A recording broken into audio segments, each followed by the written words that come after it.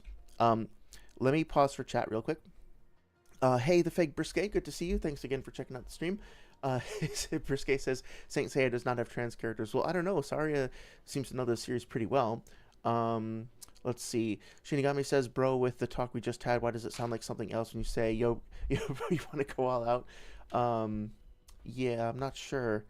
How about No says, never say it have a specific Biju anything, it can just suppress chakra in general.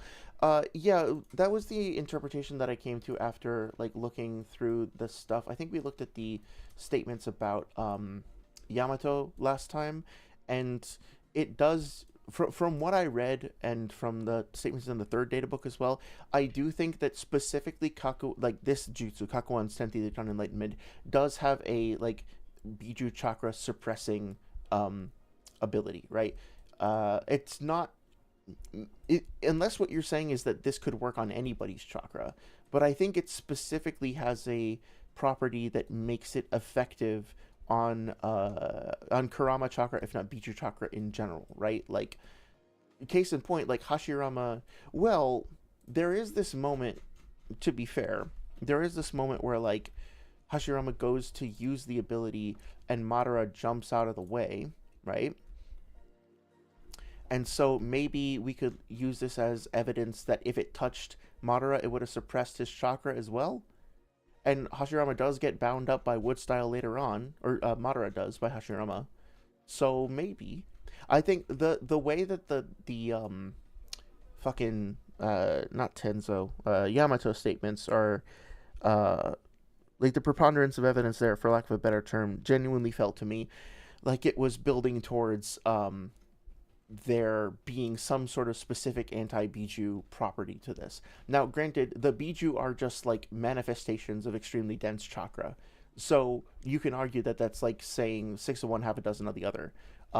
It's something about like the phrasing and the language that Yamato was using made me think that there is a specific, like it's particularly effective against the Biju for some reason. But if you don't want to consider that to be like a total hack or whatever, that's fine. Luan says, guys, Kurama is fighting equally with the wood golem. The databook said so, despite Madara protecting him the entire time on screen. Oh yeah, that's a good point, right? Like, the Kurama him. Okay, so in the last, there is actually a moment where Kurama goes and fights a golem on his own, and he does fight evenly with that golem, like Toneri's golem. But here, this is a very good point. I thank you for pointing this out. Like, Kurama himself is not 1v1ing the golem. He is fighting with Madara against the golem, which is also fighting with Hashirama, right? So it's a 2v2 essentially, depending on how you want to slice it. How about No says it's like the only thing strong enough to forcefully do so at the same time. Okay, I think I understand what you're saying. Shinigami says, bro, they're truly databook merchants. Yup, tend to make a slander post. Meet databook man. 0 feats, 0 statements, 7 databook statements that contradict everything. That's fair. How about No says, side note, Hashirama, it's been a long time since I fought you seriously. I can tell you're different than before. Omae, not I not we. And what did Sage's translation says? It's been a while since I've fought you for real. Okay, so this is just Madara talking about like his own level of power output. So by that definition, if that's the correct interpretation, then that would mean that Madara, like in the past, he's talking about his past fighting with Madara and his past fights with Hashirama and the amount of effort and energy that he himself brought, not Hashirama's, like what he brought to the table, right? Um, Give me fire, give me liberty, give me a databook statement, or I retire. Always stated in the databook whenever this happened in the manga. Yeah. Well, I mean, to be fair, I think Sage is weaving in some stuff from the manga as well. Use a canon instance in the manga. No. Mention a databook statement that could be wrong. Just use it as gospel. That does tend to happen a lot. I think it gives Sage a tiny bit of credit here because he actually is referring to feats from the manga as well. He's not just using databook statements, but oftentimes, in videos like these, databook statements will be used solely and independently. And I share your frustration with the whole trust the databooks, don't question thing. Sakura scaling to Kaguya lives off these fuck ass data books. I'm saying, yeah. That's well, I don't know. Is that really fair? Because don't they say, or are you talking about the thing where they're like Naruto and Sasuke scale to Kaguya, and therefore, since there's a statement in the data books that Sakura will never fall behind them or whatever, she's reached their backs or whatnot, then based on that she scales to them. Like obviously, I don't think I don't want to go down that whole road again, but yeah, like I don't think that's enough to demonstrate that she scales to her overall. But then there's the feat of her quote unquote blitzing Kaguya from behind, which that's the whole other like, six and swag debate thing. Shinigami says, trust me, bro, stayed in the data book, so it happened. Yeah. I share your frustration there. Sorry says, I just disagree with Hashirama holding back so much because it feels like we're projecting Naruto's fight with Sasuke a bit too much. Yeah, I mean, there's definitely parallels there, right, with them being Indra and Ashura incarnates, or, what's the term they use? Shit. There's reincarnate. Oh, yeah, transmigrants, I think is another word that gets used for them. But yeah, like the reincarnations. But there are different fights with slightly different contexts, significantly different context. Of Ashura, so he isn't aiming to kill Sasuke. Hashirama loves Madara, but he loved the village more. Yeah, he sacrifices one person that he loves for the village that he loves. Yeah, please, bro, use my databook statement. Don't check it. Yeah, I can see them like, it's like they're haggling, in a little merchant's booth. Like, please purchase my databook statement. Sorry, says also because I know you'll read down the order of comments. When I said death toll earlier, John, I was talking about a character. Oh yeah, from Saint Seiya who was confirmed outright to be LGBTQIA plus in the sequel. Oh, okay, I gotcha. Cool. So in that case, yeah, I think that would give some evidence for what the Brisket was talking about, or like skeptical of. Shinigami says Madara probably loves being back. Well, yeah, that wouldn't bother me. He seems to be into it. I mean, look at his face. Right, where are we? Like he's not upset, right? It's like what does that face tell you? Do I really have to explain? JP doesn't say it's better, or Japanese doesn't say it's better against Bichu, just so that it's strong enough to force you to restrain even Bichu. Oh, okay, I gotcha. I appreciate the context there. I'll go back after the stream and I'll like double check, because I definitely have this idea that I absorbed that like there was something specifically anti-Bichu about it, right? Like you're the only one now who's capable of controlling Naruto as host. Let's see. I just want to take a quick look at this. Nowhere near powerful enough. Pacify Naruto. Yeah, it's the pacification. It's the putting them to sleep. Like, can he do that? Do you think he can do that to just any random person? Could he put people to sleep like that? I think that only works on the Biju. I have a special power that enables me to suppress Jinchuriki, right? Like, it's specifically called out that he's suppressing the Jinchuriki. Well, really what he's doing is suppressing the Biju chakra that's coming out of Naruto. And this is the seed stuff. So I have to go back and check the databook statements. You can, like, again, you can use the databooks, just have to use them, like, carefully. Oh, pacify isn't stated in Japanese, just stop. Oh, okay, cool. I appreciate the clarification there. Why do you think they used pacify then? Like, how do you think they got to that interpretation? The Romeo and Juliet of Naruto and Hashirama and Madara. That's the reason why Madara betrayed the village, is because bro can't have Hashirama's wood. That might be. My wind style, can I use it on Sasuke? Yeah, I mean, it's all about like finding resonance and stuff like that, right? That makes sense.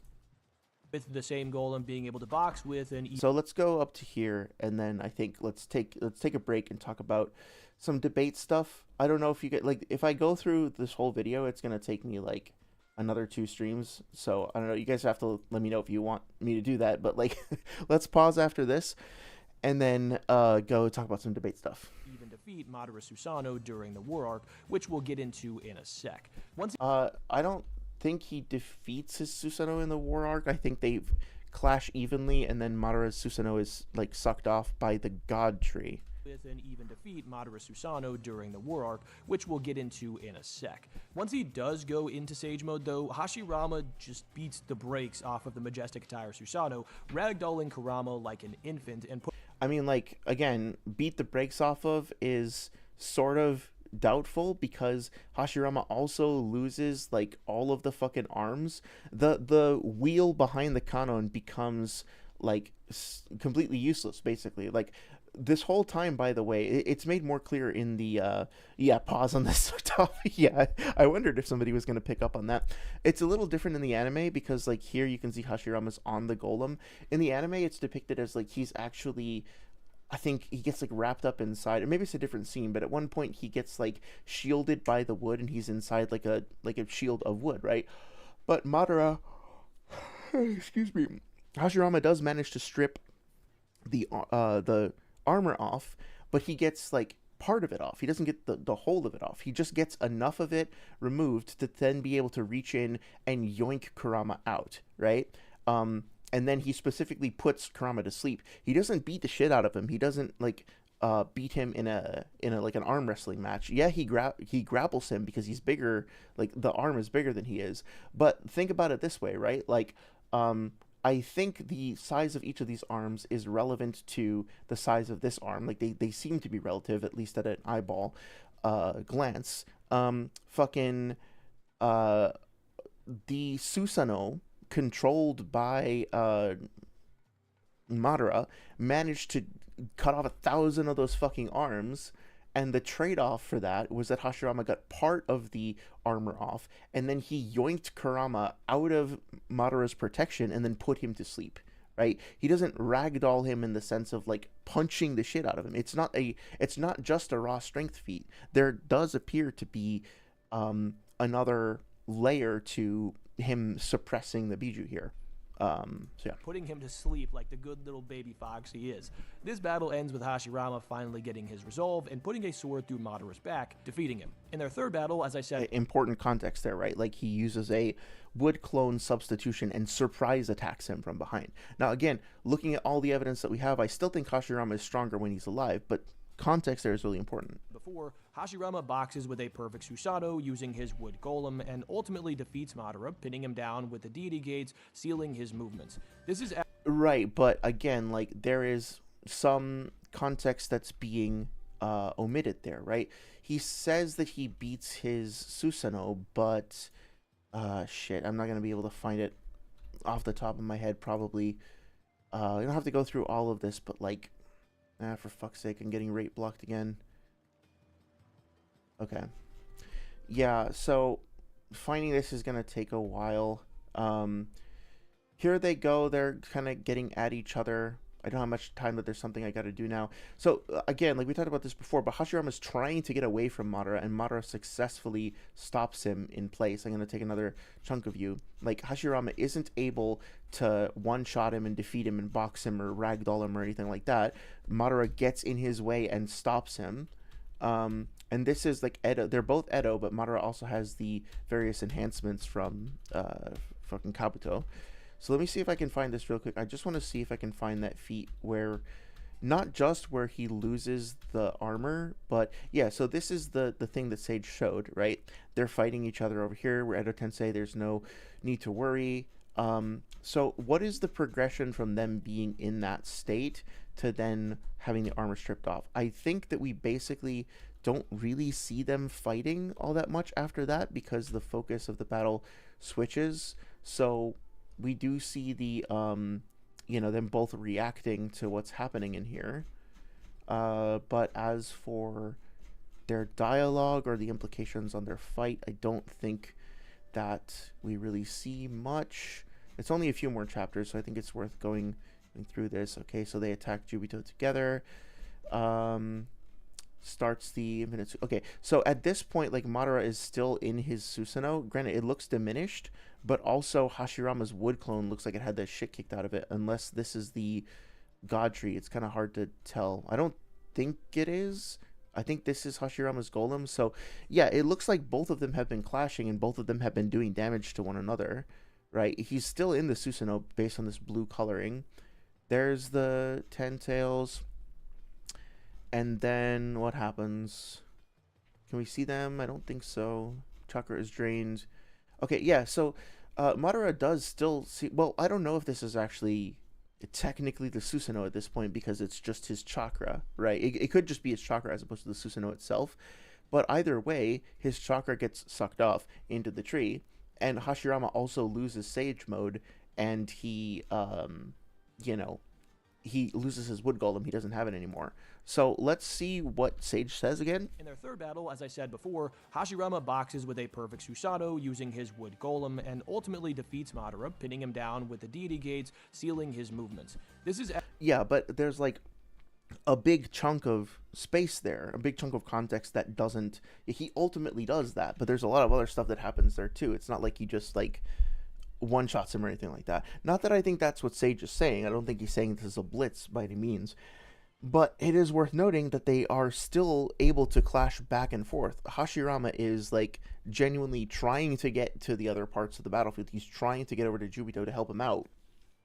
But to help out the other characters fighting against Jubito, but he doesn't manage to get around Hashirama to be able to do that. Or I keep getting Hashirama and Madara's names confused. Hashirama's trying to get to Jubito. Madara gets in his way. He's not able to do enough about that. actually quite impressive, considering the fact that they should both have a similar nerf by virtue of them both being Edos, but Madara is actually amped beyond what he would have otherwise been due to having access to his Rinnegan, which he only unlocked later in life, as well as Hashirama's mutant cells, which were grafted onto his chest and granted him access to wood release. So I think this... Yeah, we talked about this a little bit before, but just to kind of briefly go over it, like, remember that when Madara died, he was this, right? He was an old man who was attached to a tree. He was living on life support. He couldn't live without direct life force coming from the tree. And since characters like Chio and the Raikage and Nagato, like, they get brought back with the limitations and like at around the same age that they were when they died, what Kabuto had to do in order to get Madara back to his youthful appearance, he had to do some kind of modifications. So there's this unknown like quantity of, I mean, obviously Madara was not in his peak form when he died. Then Kabuto had to do some restoration to bring him back to the way that he was, that he thought he was when he was alive. And then there's also, so that's one big variable, is like how well did Kabuto succeed. But then there's the potential Edo nerf, which may or may not be the case, but let's just say that it is. And then on top of that, there's the Rinnegan, and on top of that, there's like the cells, Hashirama cells face thing that he says that his reaction times are better, he can see attacks coming better, stuff like that, right? So there's a lot of variables that are kind of making it, like, muddying the waters and making it tough to know exactly what the deal is there. But I think at the end of the day, right, like, Madara is overall a bit stronger than Hashirama. Hashirama, however, is still, in this moment, like both as Edo Tensei, Hashirama, however, is still able to fight like relative to him and to pressure him, right? They're both still relatively on the same page, but Hashirama manages to restrain him, so he gets the advantage over him, but Madara also manages to put the chakra rods in his back, so he's fast and strong enough to be able to accomplish that in the first place. That's worth acknowledging, right? Oh, hey, Certain B, thank you for stopping by. Hope you're doing well. Certain B says the cannon could only strip around half the armor out. Yeah, exactly. It didn't even like fully disable it, right? Yeah, stripping off the armor, sucking him off. Yeah, I do. I make it easy or hard, depending on your perspective, I suppose. Hashirama pretty much out hacks Kurama. Yeah, that's my interpretation. I know that. How about no? You might disagree with that, which is okay. That's just sort of how I'm reading it based on everything that I've put together so far. Shinigami says, like, Hashirama did it often with Madara. That's their trust test. Yeah, that makes sense. Luan says, I don't know, Certain B, if that armor wasn't there, Kurama's in big time trouble. Well, yeah, because of that, like, Madara even acknowledges it, right? He says, like, you have, doesn't he say, like, oh yeah, wood expulsion jutsu, it's perfectly suited for dealing with troublesome beasts, right? So, again, there seems to be the implication that something there about the wood style is particularly good at, like, turning Kurama off, which is fine. Luan then says, probably the remnants of his wood golem. Saria says Naruto would be so fun as a musical, and I mean this genuinely after watching Carrie the musical, Naruto as a musical. Yeah, I agree. I think it'd be great. There is a stage production. Have you actually seen any clips on YouTube of the stage production? It's pretty crazy in a good way. Definitively showcases that Hashirama was 100% above Madara by a significant degree, which again is back. Well, significant degree is vague, and that contradicts what the data book says. Like, you're going to use the data book statements, and you're going to use them literally. The fourth data book literally says that the difference was paper thin. So in that case, you're calibrating your definition of significantly to paper thin. So By the fact that he's stated to have been peerless in his time. I'm honestly not sure why this Madara to Hashirama relativity narrative still lives on in the big 2025, but you know, here we are. Another what 2025 was? Must have been like the end of the year. Oh yeah, okay. December 18. Okay.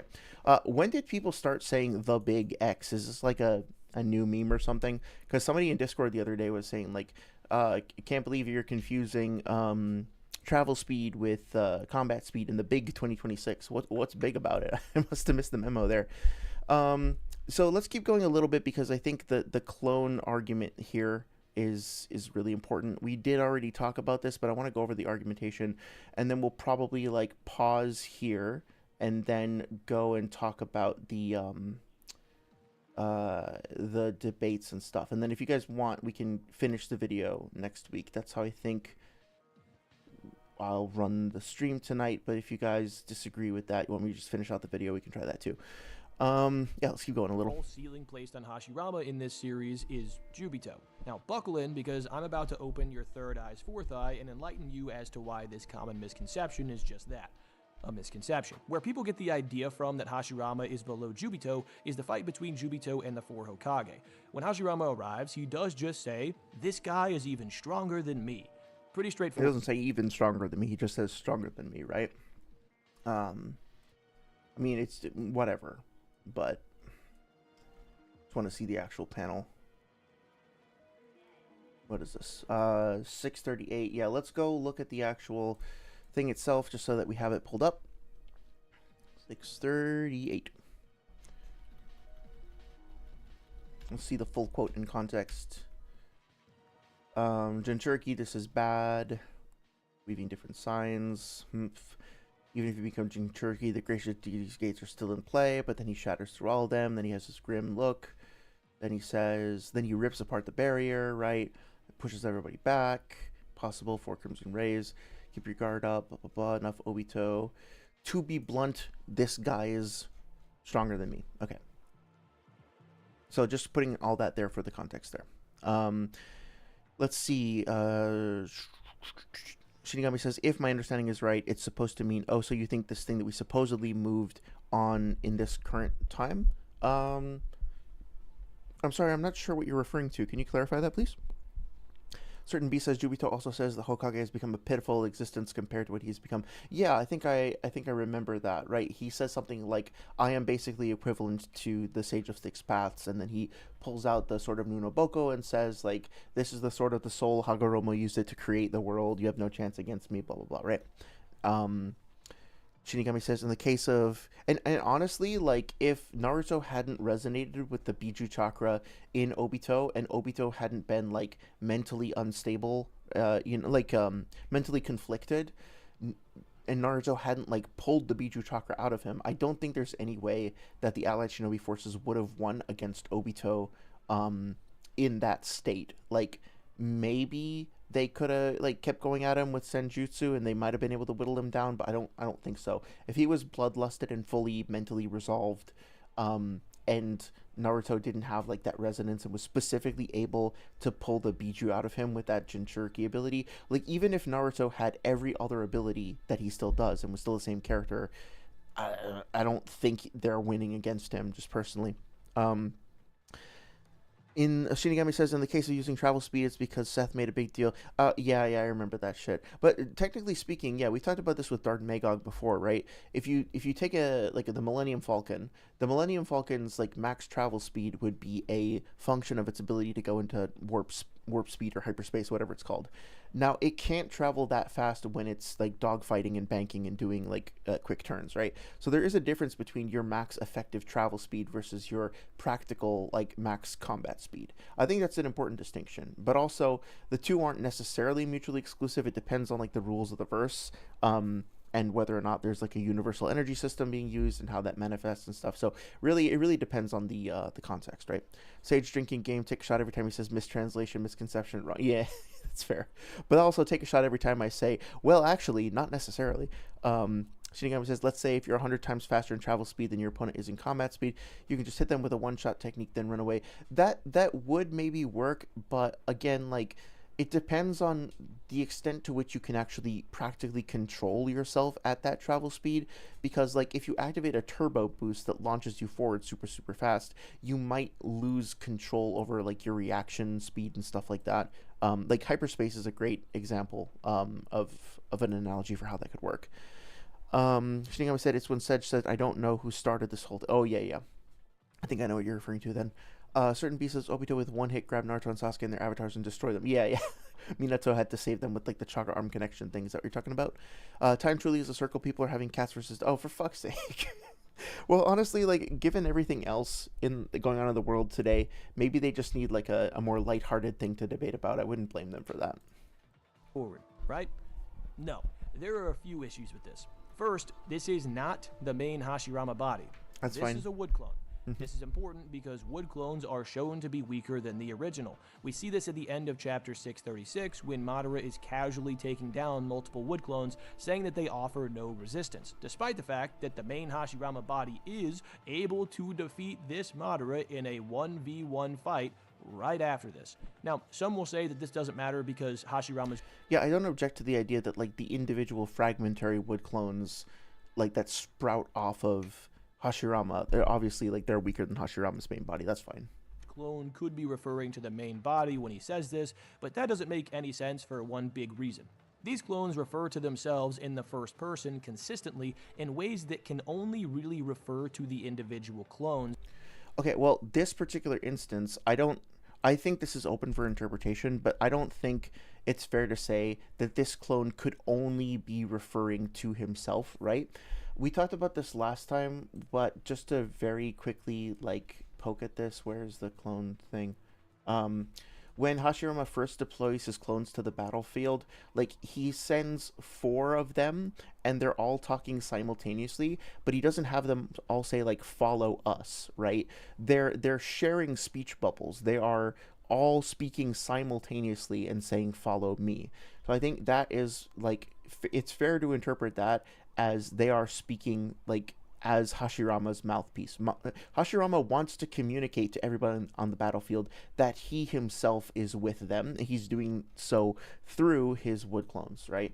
Not to mention that the other stuff that we talked about over here, like how Tsunade is talking to the clone, but he's referring to the clone as though he is fucking Hashirama himself. Hashirama over here, his clone is saying that like I'm responsible for the problems of the shinobi world. Okay, it's obviously not the clone's fault. Hashirama's talking about himself through the clone, etc. So coming back to this, and by the way, if you need like page numbers for this stuff, just let me know. It's like 649, again 649.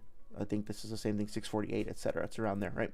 So that being said, I think it's totally fair to interpret this as Hashirama saying through his clone, I, Hashirama, am with you. It's consistent with the other times that he refers to himself in the first person. You could interpret it as just the clone talking that way, but it's also fair to interpret it the other way because A, there's a precedent for it, which is an argument that Sage tends to use, and B, like I'm not seeing anything that precludes this. Like Sage's point so far is that that's not an option that's on the table. I don't see why it is excluded from the conversation at all, if that makes sense. Not the main body. For example, one of the clones who's on a completely different side of the battlefield than the main body tells the shinobi around him not to fear because I am with you. The main Hashirama body is not with those shinobi. He's fighting Madara. So the idea that this is in reference to the main body is nonsensical. It's not nonsensical, right? If like I don't. The idea that it's nonsensical is nonsensical to me, right? I think it's totally fair to interpret this as like Hashirama referring to himself through the clone. Like the clone is an extension of himself. The clone is like his mouthpiece, right? It's like semantically, grammatically, there's nothing wrong with the clone referring to the whatever, what's the term, like metonymy or whatever of like Hashirama himself.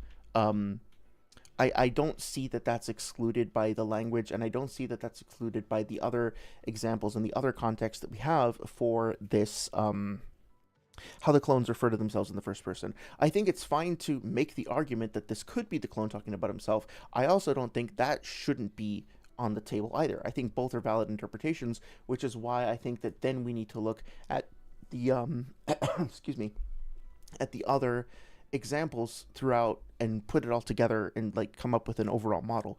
Oh yeah, no worries, Luan. I hope that you have a great night. Thank you for spending some time with us. Take care. Certain B says, no, I'm talking about chapter 650, page 9 to 11. Okay, let's go take a look. 650. Okay. This is teleport away those who seem in danger. This is, what is this? This is 6, right? Then fast. Oh, this thing over here. Yeah. It's about time that you sleep. Oh, this thing. Yeah. I never remember this. Right, he grabs both of them and then like starts to constrict them. How do they even get out of this?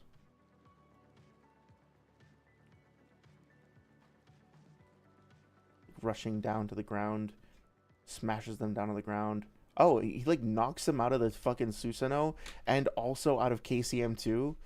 Like, I didn't even process that. He just like fucking slams them both on the ground. Yeah, like he absolutely could have killed them both right here, right? Like there's nothing stopping him apart from his own lack of resolve. Like if he just does this again while KCM2 and fucking whatchamacallit and Sasuke Susanoo are down. Not only that, right? It's Sage Mode enhanced KCM, I think. It's definitely Senjutsu enhanced, like Jugo Senjutsu enhanced fucking Susanoo, which are like exploiting the weaknesses against Jubito. And he just fucking ground slams them out of that shit. So if he wanted to kill them, he could just go right for them right now. Just do that one more time before they get back up and annihilate them, right? It's it seems that way to me anyway. Oh yeah, okay, cool. I think we're on the same page there. Let's see. Shinigami before that said, I wouldn't understand what it's like as a Bleach fan because everyone in the verse has a high-speed movement technique and yet nobody lags behind it. Oh, okay. So, yeah, I think different rules for different verses, right? This is when you were saying, well, what if you have a turbo ability but you get blitzed by it? I'm also a Sonic fan and Sonic can't use his spin dash, drop dash boost all effectively, or can use. I hate the sort of argument that somebody argues like, oh, my interpretation is valid, almost like you're insecure about your position. Yeah. I mean, like, look, if you actually do think you have evaluated all of the data and you have honestly gotten to a conclusion where it's like there is no other reasonable alternative here, I think it's fine to be confident in that, but that confidence has to be backed up by like an actual thorough evaluation and understanding of the data that's being presented. Your confidence should be a direct byproduct of the strength of your position. I get that Sage thinks that his position is strong, but to me, the weakness inherent to it is that it doesn't account for all of the feats. It's selective, right? But we haven't heard the full argument yet, so let's continue. Some have also argued that these clones have a shared consciousness due to them being able to telepathically communicate, but this just isn't the case. They can telepathically communicate, but that does not mean that they have a shared consciousness, and yeah, I think if you want to make the hypothesis or the positive claim that they have a shared consciousness, that's not something that I've seen evidence for. Telepathic communication is different from shared consciousness. That's fine. You actually get evidence to suggest otherwise. When Yamato is with Team 7 in pursuit of Sasuke, he directly tells them that he's in communication with his wood clone. Why would he need to communicate with the clones if they have a shared consciousness? That doesn't make any sense. What does... I'm searching for a devil's advocate argument and I can't find any. I think that's totally fine. Makes sense is that they have a telepathic link, and much like Charles Xavier doesn't have a shared consciousness with Nightcrawler just because he can telepathically communicate with him, the telepathic link here also does not suggest a shared consciousness. Yeah, there's nothing that follows directly from Yamato's statement that would lead me to the conclusion that they have any kind of like shared consciousness. Even like if we look at other forms of clones, that doesn't seem to be how clones work in general. So, since there's no other evidence to suggest that they have a shared consciousness, all we can get from this is that they have telepathy, which means that there's no grounds for saying. Also, I almost forgot to do my customary complaining about the music, right? Like, if you're going to make the argument that other content creators are spewing up and regurgitating garbage, maybe don't, like, just use the perfunctory default shibboleth music that every other fucking content creator under the sun does that has been the case for forever. Like, if you actually want to establish your own unique brand identity and differentiate yourself from the crowd, maybe, like, don't use this same fucking again uncredited, but whatever, this same fucking like music that everybody else has used that keeps showing up in video after video after video. Like, you're capable of doing unique stuff like you do with your graphics and music over here. Like, this is literal regurgitation. That this figurative clone was actually referring to the main body, at least from this. Something else that people will point out here is that Tobirama agrees with the clone, even saying, even if you reabsorb your other clones, you'd be no match. Yeah, so exactly. Let's go back and look at this. Was it just like the previous chapter that we were in? For fuck's sake, I don't want to go to the casino. The stealth ads here are egregious. But yeah, let's look at exactly what happens here, right? So Hashirama says this is bad. He's grunting, whatever. And then what he says is, to be blunt, this guy's stronger than me. Then this dude, Hiruzen, says, no offense, but it appears to be so. Or maybe it's Tobirama talking. I've heard somebody say that it was actually Hiruzen. Tobirama says, even if you reabsorb your remaining doppelgangers, you're no match, elder brother, right? So he's, I know Sage is going to get into the translation in a second here, right? But he's saying, hey, you, elder brother, you, elder brother, are not going to be able to do this if you, even if ... Now, you might disagree with what comes after the ... That's fine. But regardless of whether or not you dispute the actual, that part of the translation, right? Tobirama is like, what he is saying, what he is literally saying is, you, my brother, you can't do it. One way or another. You can't do it. Now, the clone is not his brother, right? The clone was not born along, like, from the same parent that he was. They didn't grow up together. They didn't fight together through the war. The clone is not his brother. He is addressing his brother directly. And we can talk about the translations for that in a second, because I actually do have, like, the kanji, quote-unquote, written out, and we can take a look at that in a second. Yeah, exactly, certain B. Why would Tobirama call a clone his elder brother? Well, let's listen to Sage's argument first, then we'll address that. That seems pretty clear-cut as well, right? Wrong. That, my friends, is a blatant mistranslation. I ran this past my translators, Ood and Hobbs, both of whom... Okay, it's nice that now we actually do get a reference to Ood and Hobbs. Yep, I do appreciate this. Thank you for including this. Please continue to do so in your future videos. You've demonstrated it, that you can actually do it, so please continue to do so. So let's see what Hobbs has to say. In case this gets lost in the weeds, this phrase was tricky for me. It comes from vanishing, disappearing. The kanji means ending, blowing out, or fading away. It means a lot of things, right? So I think comes from, etc. It means failing or doing bad. So it's like, I guess it's failed to fully disappear. So something that's faded but not fully gone, as in a weakened clone. So that was my take on it. My eyes are totally fried. So he goes www. So the clone is weaker than it would normally be. Okay, that's fine. I went through the same process, can confirm. Right, so let's see. So it seems like Hobbs and Ood are saying that the translation is referring to the clone itself being weaker, as opposed to the clone disappearing or getting reabsorbed. Okay. Whom speak and read Japanese, as well as through... I will say, like, no shade, Hobbs and Ood, if you wind up watching this, no shade. I know you guys have been very helpful in giving translations for me as well. You've helped me understand things better. I appreciate your work, genuinely. But also, like, to be fair, as a random viewer of this video, I have no idea, Like if I had just come across this video and had no connection to you or like hadn't met you or whatever, I would not know what your qualifications are, and I don't know whether or not you have like not to be shitty about it, but whether you are qualified to be able to translate this in this with the same proficiency as a native or fluent speaker. I don't know what your methodology is. I don't know what your sources are, and I don't know what your training or familiarity with the languages. That's not a personal attack or anything like that. It's just factually, I don't have that context. And Sage saying that you guys can read and speak Japanese. Okay, well, like I can read some hiragana and katakana. I can say certain phrases in Japanese. In and of itself, being able to read and speak Japanese doesn't qualify you for being able to accurately translate Japanese, and doesn't mean that we should inherently trust your translation over the translation of the official publication. Now, the official publication could still be wrong, and you could still be right. Like, you two might have gotten this 100% perfect, and the official publication could be total dog water, right?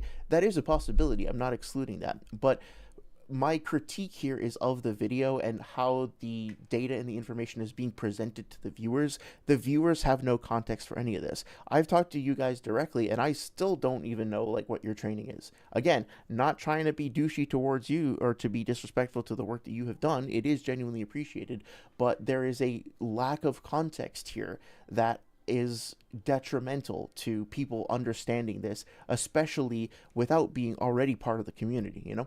Translation programs, and every single time what it came out to was something along the lines of, even if you send a diminished clone, you won't be a match, brother. So all we Okay, well, it's a slight nitpick that he that he winds up reading out a different translation than what's on screen, but whatever.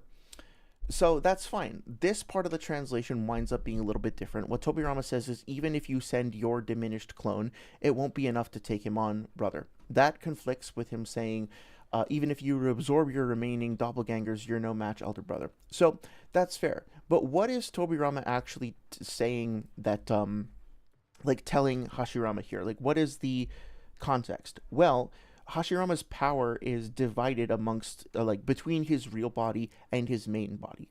If he sends his clone, if he sends away his clone, right, and his clone winds up dissipating, then Hashirama is no longer dividing up his chakra. He's no longer using the focus, the energy, whatever, the chakra, a portion to maintain that clone.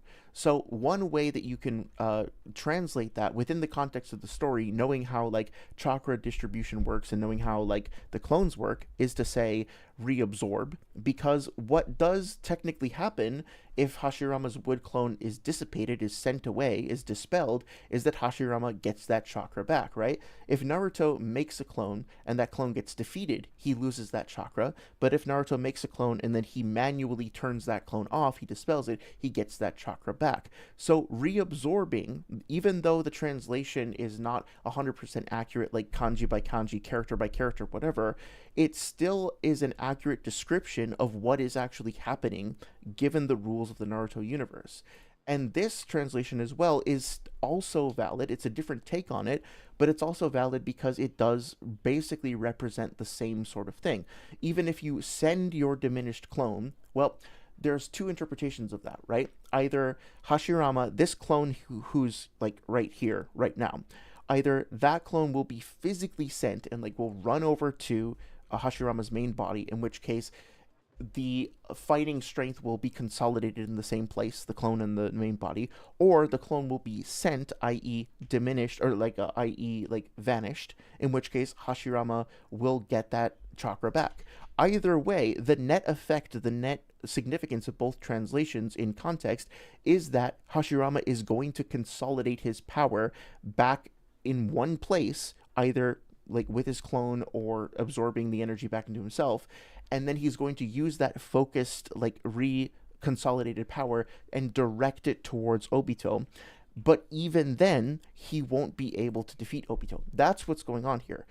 So it doesn't really matter if this like translation is a little bit clunky. We can still understand from the context, A, that the overall gist, the overall meaning and significance of what's being talked about here is Hashirama is not strong enough to take on Jubito on his own. Then Tobirama says, yeah, even if you stop spreading your fucking power around, you still won't be able to do anything, elder brother. And he specifically calls him elder brother because he's speaking to Hashirama himself. So even if we accepted this translation over this, that has nothing to do with how Tobirama is addressing his brother. It's very important to understand that. From the source material itself is that a diminished wood clone won't be enough to face down Jubito. Duh. What this actually helps is it makes the line when Hashirama realizes what's going on and goes to help, saying, "At this point I need to ... make a lot more sense. If a wood clone would make no difference, much less a diminished wood clone, and the real body is massively above said clone, going to help actually makes a ton of sense if he can be useful, which the clone cannot." Yeah, that's fair. I also don't think that that the wood clone itself is going to be is going to do anything. But also, if you the clone obviously on its own isn't going to be able to do anything against Jubito. That's fair. But like that actually kind of supports my perspective here. Excuse me. Because these three characters are standing, 50 feet away from Jubito. He's right in front of them, right?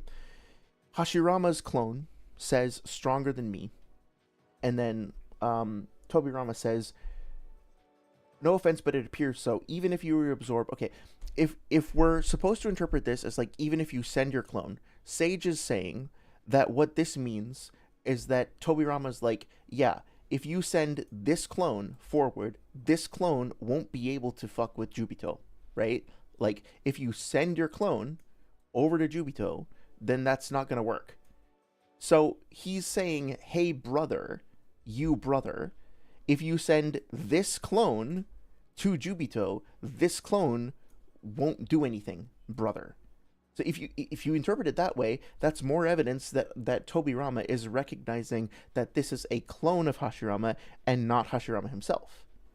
So, either way you slice it, it just really seems like he's talking to his literal brother one way or another, not the clone. If Tobirama is saying that even the main body won't make a difference as an individual, this doesn't make any sense. Something else that supports this is the fact that Edo Madara implies that he needs to get Hashirama's Sage Mode from him in order to go face off with Jubito and steal the Jubi from him.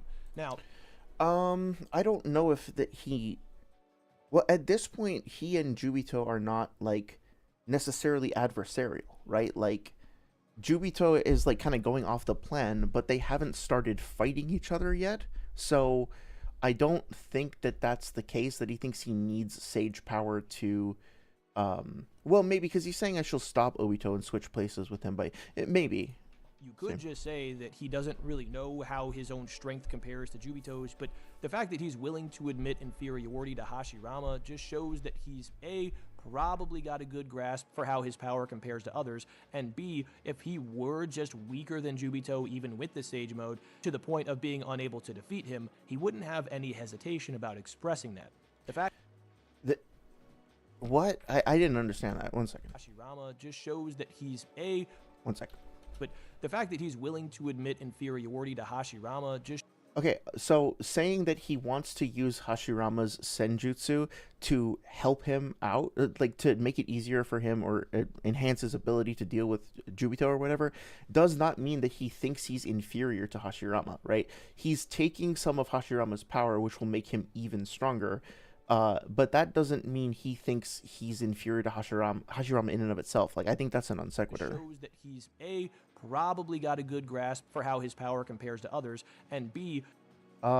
maybe, I have no problem with the idea that Madara can assess his own strength and compare it to others. That's fine. If he has a Rinnegan after all. Just weaker than Jubito even with the Sage Mode, to the point of being unable to defeat him, he wouldn't have any hesitation about expressing that. I'm not following the argument. I don't... I'm trying to understand, but I don't get what he's saying here. He's saying that, Madara is admitting that he's inferior to Hashirama. So because he's saying that, and he knows his own chakra level versus Obito's, he also wouldn't be afraid of admitting that he isn't strong enough to beat Jubito, I think. But I'm not sure how that connects back to, Hashirama is below Jubito anyway. So I think what's happening here is that, Hashirama is below Jubito. Madara at this point is below Jubito as well. They are both inferior to Jubito, so Madara is saying, okay, if there's a chance that I have to go fuck with this guy, then I'm going to need to take some of your power because I can't do it on my own. But that doesn't mean that Madara himself is inferior to Hashirama in like a one-on-one clash necessarily. It just means that both of them scale below Jubito. And that could actually be an argument more in favor of like Jubito being over Hashirama, because if Madara is explicitly saying, I need your help, whether it's voluntary or not, to defeat Jubito, and Madara is in any way relative to Hashirama, that's Madara confirming that Jubito is stronger than them, these two characters that are relative to each other. So, I mean, wouldn't this just be more evidence, at least for their Edo forms, that Jubito is stronger? The fact that he thought acquiring Hashirama's Sage Mode would allow for him to be able to take on the likes of Jubito and win, with Hashirama being above said Edo Madara, leads me to believe that this at least is a conversation to be had. Which conversation to be had, sure, but I don't necessarily agree with the above thing. I think they're evenly matched, with Madara maybe having, like, because again, like, Madara also isn't using his full suite of abilities, right? Like, he hasn't like dropped meteors on Hashirama's head. He hasn't like tried to rip his soul out, right? That is something he can do with the fucking Rinnegan. Like, and he's clearly able to get close enough to him to stab him with chakra rods. So he has the ability to rip his soul out. He has the ability to summon the King of Hell and absorb his soul that way. He has the ability to like paralyze him and read his mind and shit like that, right? Like, there's all kinds of shit that he could be doing to Hashirama with the Rinnegan. He never uses Shinra Tensei on him or Bancho Tenin, right? Like, there's a lot of shit that's happening here. I don't think he even tries to use Genjutsu. Although, I mean, I guess you could say that we don't actually know for a fact that that's not the case because they fight off screen a lot.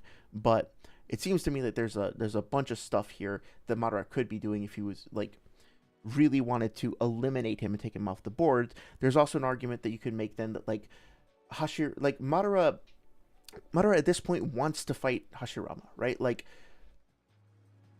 if we're going to start talking about like holding back and how that affects fights and stuff like that, remember, Madara doesn't give a shit about anybody else except Hashirama. He wants to keep fighting him. He doesn't want the battle to be over super quickly. He even has a statement about like, I wanted to fight Hashirama before I got resurrected or whatever, right? So he wants a playmate. He wants somebody who he can keep clashing with. If he were stronger than Hashirama, I don't think it would be in character for him to, like, even if he could blitz him, I don't think it would be in character for him to blitz him, because he does want to have a rematch with him, and he wants that to be, like, an even fight. So he sort of regrets the fact that he is going to get stronger and then defeat Hashirama later, right? Like, he's not happy about that. So I think there's another wrinkle to this, when you think about it, that this isn't definitive evidence, but there is some context there. That Madara, keeps Hashirama around, to keep fighting with him because he enjoys it. He even says, we're both Edo Tensei, keep fighting, right? They're not going to run out of chakra. They can keep having fun. And B, like, decides to take chakra from him, to take more of a sage mode from him. So he's, like, keeping him around almost as, like, a battery. It's like a power-up, right?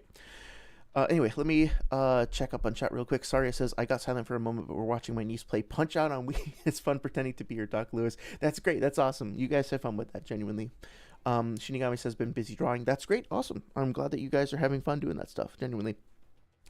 Certain B says, at this point, I feel the need to, are we going to say that the other Hokage are also over Jubito? Because they fought him, Hashirama going to fight him doesn't mean he scales above him. Yeah, exactly. Like, Hashirama and the other Edo Hokage were already collaborating to suppress the Nine Tails, right? They were working together to make the Crimson Ray formation, as well as to place the Deity Gates over the Ten Tails. And then, going on, what was I saying? Yeah, they worked together, right, for that. And then you were saying, I lost my train of thought. You were saying, yeah, so the fact that they were fighting them collaboratively doesn't imply that any one of them could have taken on the Ten Tails one-on-one, let alone Jubito, who absorbs the Ten Tails and gets stronger, right? And then stabilizes and gets even stronger. Certain B says, Madara needs Sage Mode to hurt Jubito. Jubito is... Oh, that's a good point, too. Right, exactly, right? So, like, I guess, yeah, Madara doesn't actually have Senjutsu, so there's no way he can win without it, definitively. Very, very good point. I hadn't even picked up on that. Thank you for bringing that up. Certain B says Madara plus or Hashirama plus Madara is over unstable Jubito doesn't imply that Hashirama is over unstable Jubito, much less stable Jubito. Yeah, I think that's fair to say. Oh, hey Loha, how's it going? Thanks for stopping by. Hope you are doing well tonight. Hashirama over Madara is often assumed, no matter the forms. It's annoying. Yeah, I think that I'm totally fine with saying Hashirama over Madara overall, even if it's only by a slim margin when they're alive. And then I'm saying it's like I'm fine with saying it's debatable whether when they're in Edo Tensei if they are about the same strength. I mean, like, look, there's a lot of shit going on, right? Like, there's multiple people fighting on multiple battlefields, multiple matchups. I mean, like, look, one of Hashirama's clones is even getting like buffed by fucking KCM chakra, right? There's a bunch of variables in this fight where I think if you break it down, you could find a way to argue for Madara or Hashirama being slightly stronger than one another, but they still clash with some relativity. Granted, one argument you can make in favor of Hashirama is that the whole time he's clashing with Madara, he has some of his chakra devoted to his clones elsewhere. So some of his focus, some of his attention. It's like, if Pain was fighting the Deva path against Naruto, but then he had like the Asura path and the animal path, like running around doing some other shit, like doing the groceries or whatnot. It does take some energy and some focus away from him to be running those side tasks, which you could kind of use as an analogy for like what the clones are up to. But then like this clone is also getting like KCM buffed, so again, lots of variables here. That's debatable.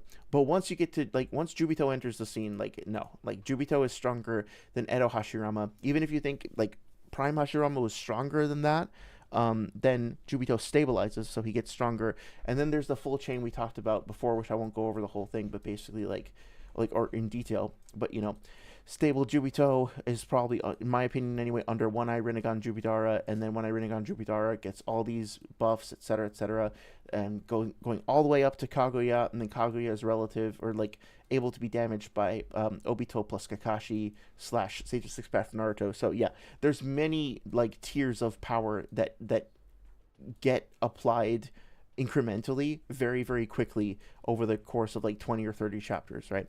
So even if you think that Hashirama, that despite the fact that he's literally saying Jubito is stronger than me, even if you disagree with that, the amount of like power jumps that happen for Madara after this is just crazy, right? Yeah, Jubito needs to put a shirt on. Yeah, no, like sages don't need to wear shirts. I guess like Six Paths sages don't. But he's got like this kind of weird reptile scaly skin, so maybe he doesn't consider himself to require. He's got the adornments of the Buddha or whatever. He's too pure for your earthly concerns of clothing, but he does wear pants, so that's polite. Let's see. Sorry, says Jubito needs to put. Oh yeah, that's what you were saying. Okay, yeah, let's go back to the video. We're almost done this section, I think. Yeah. Fits far more neatly with my interpretation of these events, as I've laid them out, than it would with the common misconceptions that I addressed prior. It also fits better with the fact that Orochimaru implies CM2 EMS Sasuke, who's relative to BSM Naruto, still has yet to surpass Madara, who's below Hashirama by a Nine Tails level gap. Well, obviously I disagree with the whole Nine Tails level gap thing, but yeah, I don't have a problem with Sasuke being below Madara. That's fine. Yeah. Places Hashirama firmly, I mean, he does like kill him above the likes of BSM Naruto by effectively at least a Nine Tails level gap. This is in regards to base Hashi. Well, I don't know about that. Like, they're on the battlefield. Yeah, I don't really want to get into that. I mean, like, we could go and look to see if like Hashirama is in Sage mode at this point. If the Kadri has shown up and sucked away his Sage mode, then like that's one thing. But yeah. Who could at least somewhat contend with the likes of Jubito. Some people believe that this Wait, hang on. Hashirama firmly above the likes of BSM Naruto by at least a Nine Tails level gap, who could at least somewhat contend with the likes of Jubito. Okay, well, somewhat contend with is extremely vague. I mean, like, yeah, he could clash with Jubito, but he did so with, like, the... Like, even in this picture, you can see Jugo's Senjutsu chakra running through him. and with Naruto linking all the allied shinobi forces together. Like, sure, he expresses some relativity to him, but again, like, this is him saying, okay, I think that Sasuke one day will be okay, well, first of all, we're assuming that the surpasses Madara here is specifically referring to strength and not some other more esoteric like definition of. Oh wait, no, that's fair because he does say, Sasuke, your power is unlike that of the two behind me, or rather, unlike that of any I've experimented on. It still hasn't come close to its limit. I know my gut tells me, based on intel gathered over my blah blah blah, you may one day be a shinobi or you will one day be a shinobi who surpasses Madara. Okay, yeah, that's fine. So it's talking about Sasuke's power is like inferior to Madara. That's fine, but Madara's power can also be currently inferior to Jubito in his current state before he resurrects, right? Like those two statements can coexist. Some people believe that this statement from Oro is in reference to Edo Madara, but I don't really think so, simply because we don't actually know that he's seen Edo Madara on the battlefield at this point. I think it makes more sense for him. I mean, we don't know if he has, but also, like, Sage here isn't really presenting much of an argument either way. Like, where is Orochimaru at this point? Can he sense what's going on in the battlefield? Does he have the ability to perceive Madara's chakra or anything like that, right? Like, if you actually want to know what Orochimaru is referring to, it would make more sense to examine this in context rather than being like, well, no, I don't think so, so no, right? This also makes more sense because Oro says he's basing this off of intel he's gathered. He's basing...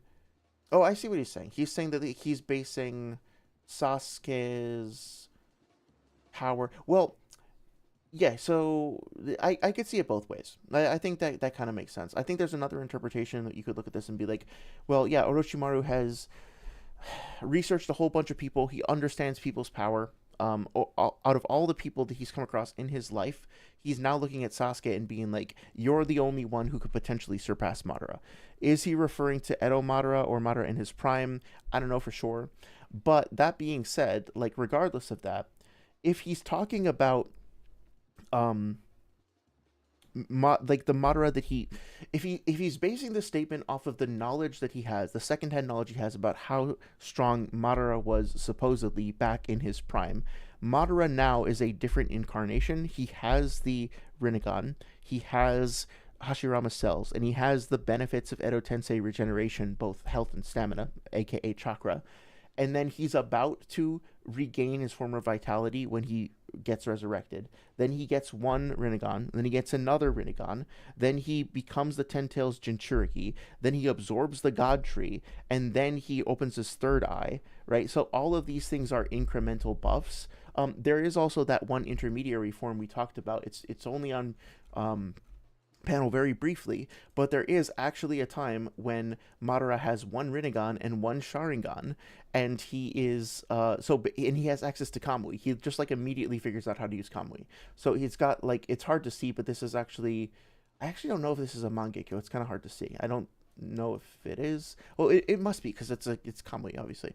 But yeah, so he is like, in this form over here, he's obviously vastly stronger and more versatile than he was when he was, like, alive, right? He's on a completely different level to how he was when he was alive. So even if Hashirama is just being referred to in this one particular small slice, if we're evaluating whether or not Hashirama is the strongest categorically, well, there's a whole bunch of other characters, stronger characters, that appear later that we still need to consider. For him to be making this claim based on his findings about alive Madara, which would offer even greater stock here, since Madara is stated to be regaining his former strength upon being revived and taking Hashirama's stage mode from him, making this alive EMS Madara superior to his Edo counterpart. But that being said, what define superior, that is highly debatable. This does for Hashirama is it puts him again at least a 9 Tails plus level gap above BSM Naruto, which is pretty crazy. That said, what is the BSM? What does that mean? Biju Sage Mode? Maybe. Combination of Kurama, Cloak, KCM2. Oh yeah, okay. I think that what I've laid out makes the most sense and fits together more perfectly than any of the misconceptions we've talked about, and I feel I've explained why Hashirama is certainly not a Madara rival, nor is he verifiably below Jubito, despite... Well, I mean, like, notice how quickly we moved on from the clone thing, right? Like, just in my reading, and I could have, like, and this is the real problem that I have with Sage's videos, right? Like, I could have missed something. I probably did miss something. If you actually want to, I actually, Certain B pointed out something that I missed just a moment ago. If you actually want to understand, like, whether or not the clones talk to each other, in my opinion, or like, how the clone communication works and stuff like that, and whether or not the clones are referring to themselves in the first person, etc., etc. There's two ways you can do that, largely speaking. One is you can find one piece of evidence out of context that fits your prerogative and supports your argument, which is, I don't even know where it is. It's the one where he was talking to himself that Sage used. Is it this one? Yeah, this one over here. Right. I don't know why I put it in black and white, but whatever. So you can take this one statement out of context and you can be like, well, this statement supports my argument, therefore I can clear this point and therefore we're done. Or you can go through the whole sequence, which isn't even that long. It's chapter 632 to chapter 649, right? Maybe take an hour or two to read through it. And then put all of these things together.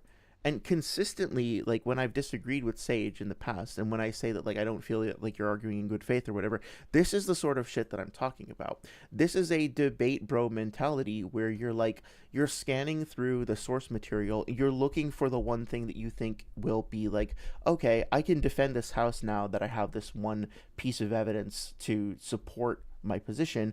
I'll just cling on to this and I'll just defend this, and then I can win that way, as opposed to genuinely trying to understand things in context and looking at the entire data set put all together.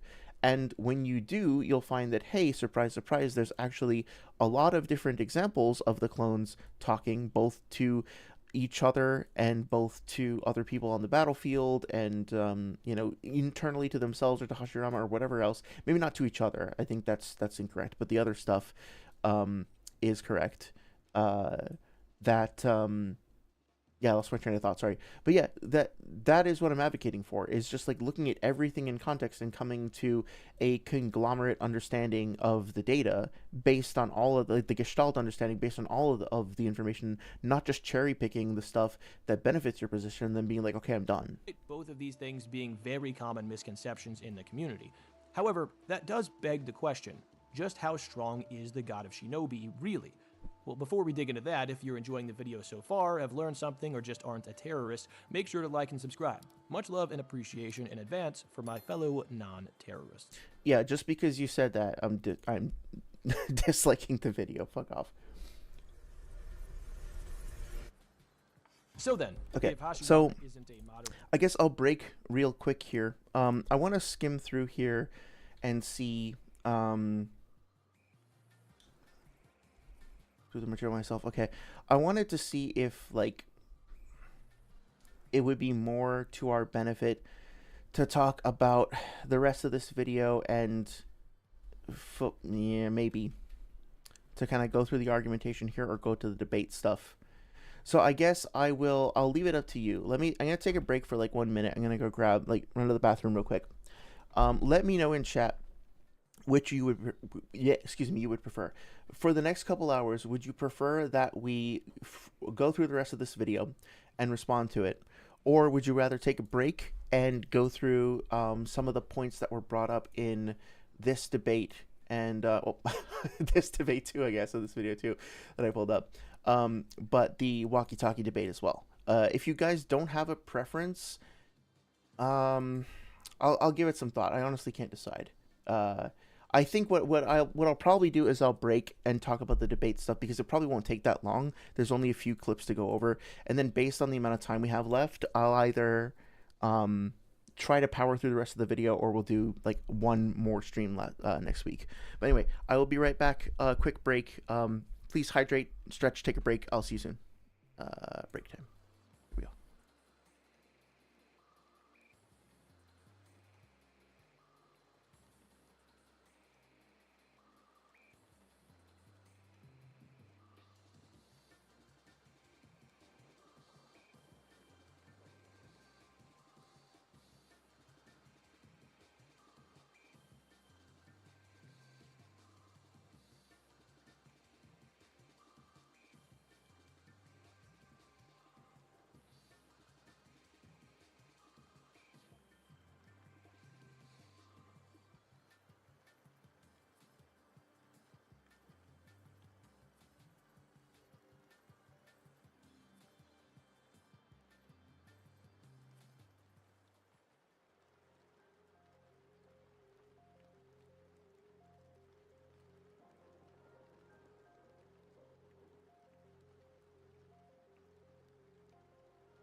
Test. Okay, here we go. Let's see. Let me catch up on chat real quick. Oh yeah, wait. Let's put this back on. There we go. So yeah, Beat Your Sage mode. Okay, yeah, thank you for the clarification there. Certain B and how about no? Saria says Uchihas get older and decide actually I'm done cutting my hair, even though we took for a while before he started playing 4D chess to trick everyone. Yeah, it does definitely seem to be a trend, doesn't it? 1 second, my microphone's about to fall off. Sorry if this is causing some noise in the mic. I hope it's not like too bothersome, but I want to. Okay, there we go. I just had to fix my mic real quick. Saria says, wait, do we give our stance? Oh, see how your drawing is looking? Yeah, let me take a quick look. Oh, I got a lot of stuff here. Oh, looks like it's coming along really nice. Oh, nice. What a cool pose. What's that in her hand? Is that like a flame or is it a feather? Looks really cool. Yeah, keep up the great work, man. This is awesome to see. Thank you for sharing all this. Sorry says, wait, do we give our stance? If so, my brain would rather finish what we started than go to another thing, but I'm fine either way. But finishing is preferred because my brain will be like, we'll be stuck on this video. Yeah, okay. Let's do that because honestly, I could stand to give one more listen through to the debates. So let's finish this video, and then next time we'll do like a debate tactics roundup and stuff like that. And it might be more of a general, like there's more stuff that we can talk about outside of Oh, it's a little smoke she's making with her power. That's really cool. Yeah, let's finish this up, and then next time we can talk about like debate tactics, argumentation, and stuff like that. And oh no, like Shinigami, I think she's totally fine. Feel free to color it in, but I'm happy to just look at it the way that it is, right? Okay. So then, if Hashirama isn't a Madara rival and isn't verifiably below Jubito, that leaves us in a weird, ambiguous space where we don't really know how strong he... Well, again, another objection that I have here, and maybe he's going to correct this as we go further into this part of the video, is that we still haven't really talked about Hashirama's feats or anti-feats or stuff like that. Really what we've just done is like debunked common misconceptions, right? And I get it that this is the next part of the argument is going to be focusing on like how strong he actually is. Okay, that's great. But yeah, I feel like I missed something here. 1 second. That leaves us in a weird, ambiguous space where we don't really know how strong... Yeah, I think I'm just ignore that. I think I'm just paraphrasing what he's saying. We just know how weak he's not. We do know he's at least a 9 tails level gap above BSM Naruto. Okay, yeah, keep repeating that. But by how much? What actually is the upper limit of his power? Before we dig into this, I'll preface this by saying I intentionally delayed this video in order to run this argument past dozens of people in the community and dig through the material. You missed one. You missed one who might have actually helped you realize your mistakes, but you don't listen to the people who disagree with you anyway, so... myself. To be fair, I will say that when I leave a comment on Sage's videos, he does respond, and he usually responds in detail and tries to actually address what I've said. And I've seen this to be the case with other people as well. And it does take a certain amount of time and effort to read through countless comments and actually mount a response. However, and maybe we'll talk about this next time when we talk about like argumentation and about like community relations and stuff like that. There's a certain way in which the responses are presented where it's like, I don't personally feel like my points are actually being understood or being, let's just say, taken. I don't even know how to describe it, but it's like, look, if I disagree with somebody, I don't expect them to just inherently listen to me. I expect that if I make a good position, like if I make a good argument and that argument is based on like sound reasoning or whatever, then I would hope that they would give me the benefit of the doubt, hear me out, and then if it turns out that my position happens to be stronger than theirs, then they might agree with me and change their mind. And I would also offer the same kind of the same thing in reverse, right? Like, it's up to me to admit when I'm wrong about something. If somebody else makes a better argument, has a stronger case, it's my responsibility to acknowledge that and to capitulate and to change my mind for the better view. I'm just saying that, like, that's not... I usually don't perceive the interactions that I've had with Sage to follow that sense of even exchange. It more seems to be a competition, and that's just my take on it based on how things have gone. In search of a valid counter-argument for it. There were none. So what I'll do here, myself, in search of a valid counter-argument for it. there were none. So, he says a valid counter-argument. Okay. So what I'll do here is lay out the argument, go through the popular attempted debunks I've heard, and leave the rest to you. Follow me here. Databook 4 outright calls Hashirama the strongest shinobi, with the Raws actually emphasizing that this is a fact using... Okay, so what's interesting to me here is that you might not have noticed it, but your brain did. In the bottom left of the screen, you notice how it says thick calves? So this is a translation that Sage made himself. He feels that he is qualified to be able to translate Japanese despite not being a native speaker or, as far as I'm aware, trained in any capacity to be able to do this, like in any sort of professional way. When Jay the Great asked him about this, Sage's claim as to why he should, like, his translation should be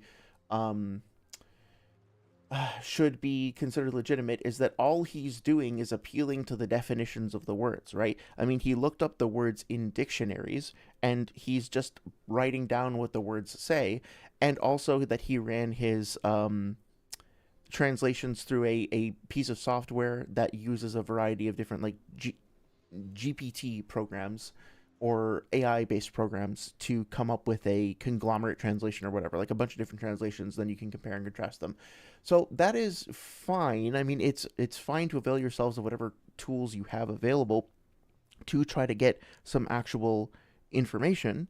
I use Google Translate sometimes. I also use, I've used ChatGPT for things. I'm not inherently against it, but calling yourselves a translator or giving yourself translation credit when really the translation work is being done by software, and then positioning yourself as more qualified to interpret the text and to make, like, to pick and choose the elements of the translations and to discern what is actually the more correct interpretation, that requires a level of knowledge and training that I have never seen Sage actually demonstrate.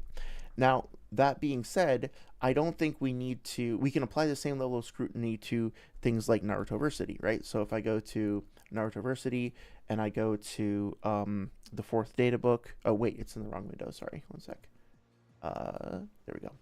Right, so I go to databooks and fan books. I go to fourth data book, character files. I think it's in number 2. Hashirama Senju, right? So we talked about this before, and I think how about Noah also, like, shared a better translation as well.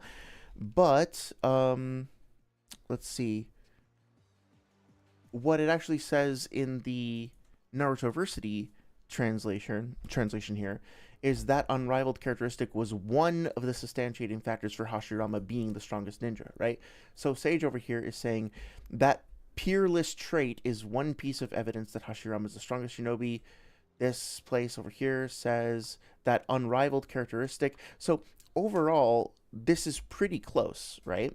But there are some differences, and I wonder why Sage thinks he himself is, like, more qualified than this particular translator. That being said, given that we have no official translation of the fourth data book, we're kind of, like, constrained to just do the best that we can. My approach was to, when looking for translations, was to hire professional translators because I didn't want them to be biased. And not even accusing anybody in Sage's community of being biased, but, like, I just wanted to find people who didn't necessarily even know anything about Naruto and just get, like, a perspective from people who are actually paid to do this for a job and see what they had to say. And I also surveyed, like, multiple people because I wanted to see what their different perspectives would be and then, like, put them all together to see what we could get, right? So anyway, I think it is pretty sketchy to credit yourself for a translation in this context, but let's continue. Using kanji that describes it as so. Again, like, yeah, Hashirama, name, subject marker, that's fine. This is important because Databook 4 covers through chapter 691, or the end of the Kaguya fight. My initial inclination for this statement was maybe this is in regards to while he was alive. But the problem is that this is a present tense statement using present tense language. And we have numerous examples to showcase How many times are you going to show this, bro? When past tense statements are made, past tense language is used. Or at bare minimum, there's something on the page to indicate it, like the paneling being referenced. That's not the case here for either of those things. So it's definitely in present tense. Well, hang on a second. Second inclination was that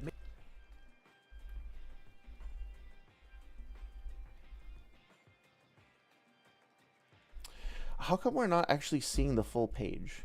emphasizing that here. Data Book 4 outright calls Hashirama the strongest. Wait a minute. Hang on a second. I'll be right back.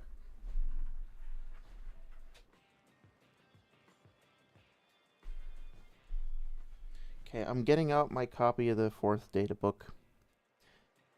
And I want to see what this actually looks like. I'll take a screenshot and share it later. Or I can do it like now while we're on stream if people want to see. Okay, so it's going to be... There's Danzo. See, this is the problem with not actually like showing the page numbers because like hang on. Shinobi, with the Raws actually Yeah, emphasizing. of course, like you'll zoom in to the text that we can already read, but you won't actually show the fucking number of the page so that I can look it up and see it for myself. It's so fucking obnoxious, dude. Like I gotta go like scour through. What I wanted to do is actually see the full page in context so that we could see what is actually being captioned, because we have two different like fragments of the same page, and I'm not convinced of like what the imagery is that we're actually seeing here. We get the page on the Ten Tails. I think I'm getting there. Hinata's page. There's the frog. So bear with me one second. I'm just like flipping through the page over here. Okay. So Hashirama Senju's page starts on 160, or entry starts on 162. So yeah, so this is actually bullshit. One second. I'm going to bring this up on screen because this is like actually kind of pissing me off. One second. Let me give me a second to get my picture sorted. Hopefully it'll be worth it.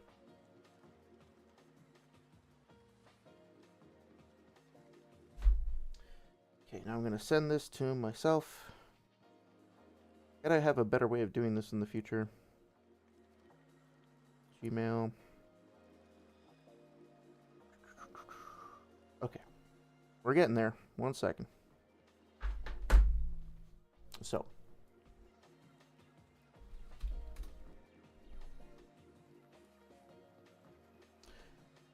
If this actually comes through, please. Okay, I might have to understand why this isn't working. I'm trying to send myself this picture of the 4th data book. So again, like, bear with me. I really want this to come through.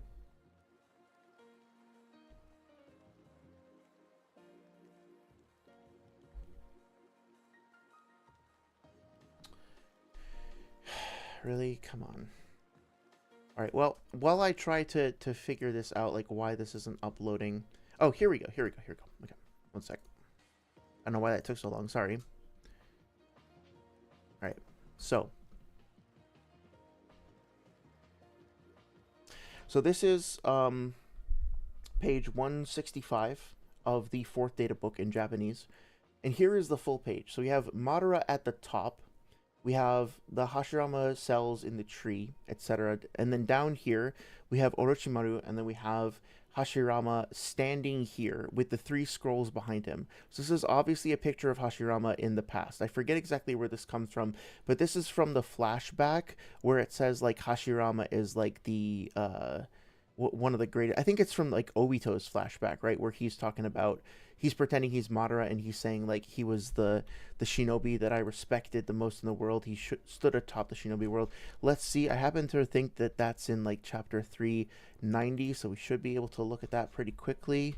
No, it's really close after this though, so it shouldn't take us too long to find. Okay, where is, that's Obito. Hey, please don't rate limit me. Okay. It's either here or like when he's talking about fucking, great, thanks. About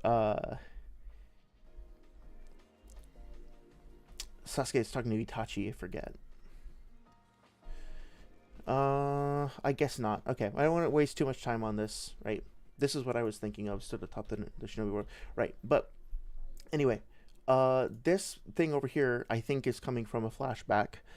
So let's go back to Sage's video and see what happens here, okay? So, follow me. Here is a layout in search of a valid counter argument. Speed up. There were none. So what I'll do here is lay out the argument, go through the popular attempts and debunks I've heard, and leave the rest to you. Follow me here. Data before outright okay, so the first picture that we see is this portion of, not the full page with the number, because of course, like, why would that be helpful or relevant? But the first thing that we see is this particular segment of the page, which is here. So we're only seeing from this cut off through, like, down here, this portion of it, okay? We don't see this. Now let's go to the next page. That describes it at fight. My initial it's talking about past tense versus past tense statements are made, present tense. Handling present tense. My second inclination now, is that it's right there. Okay.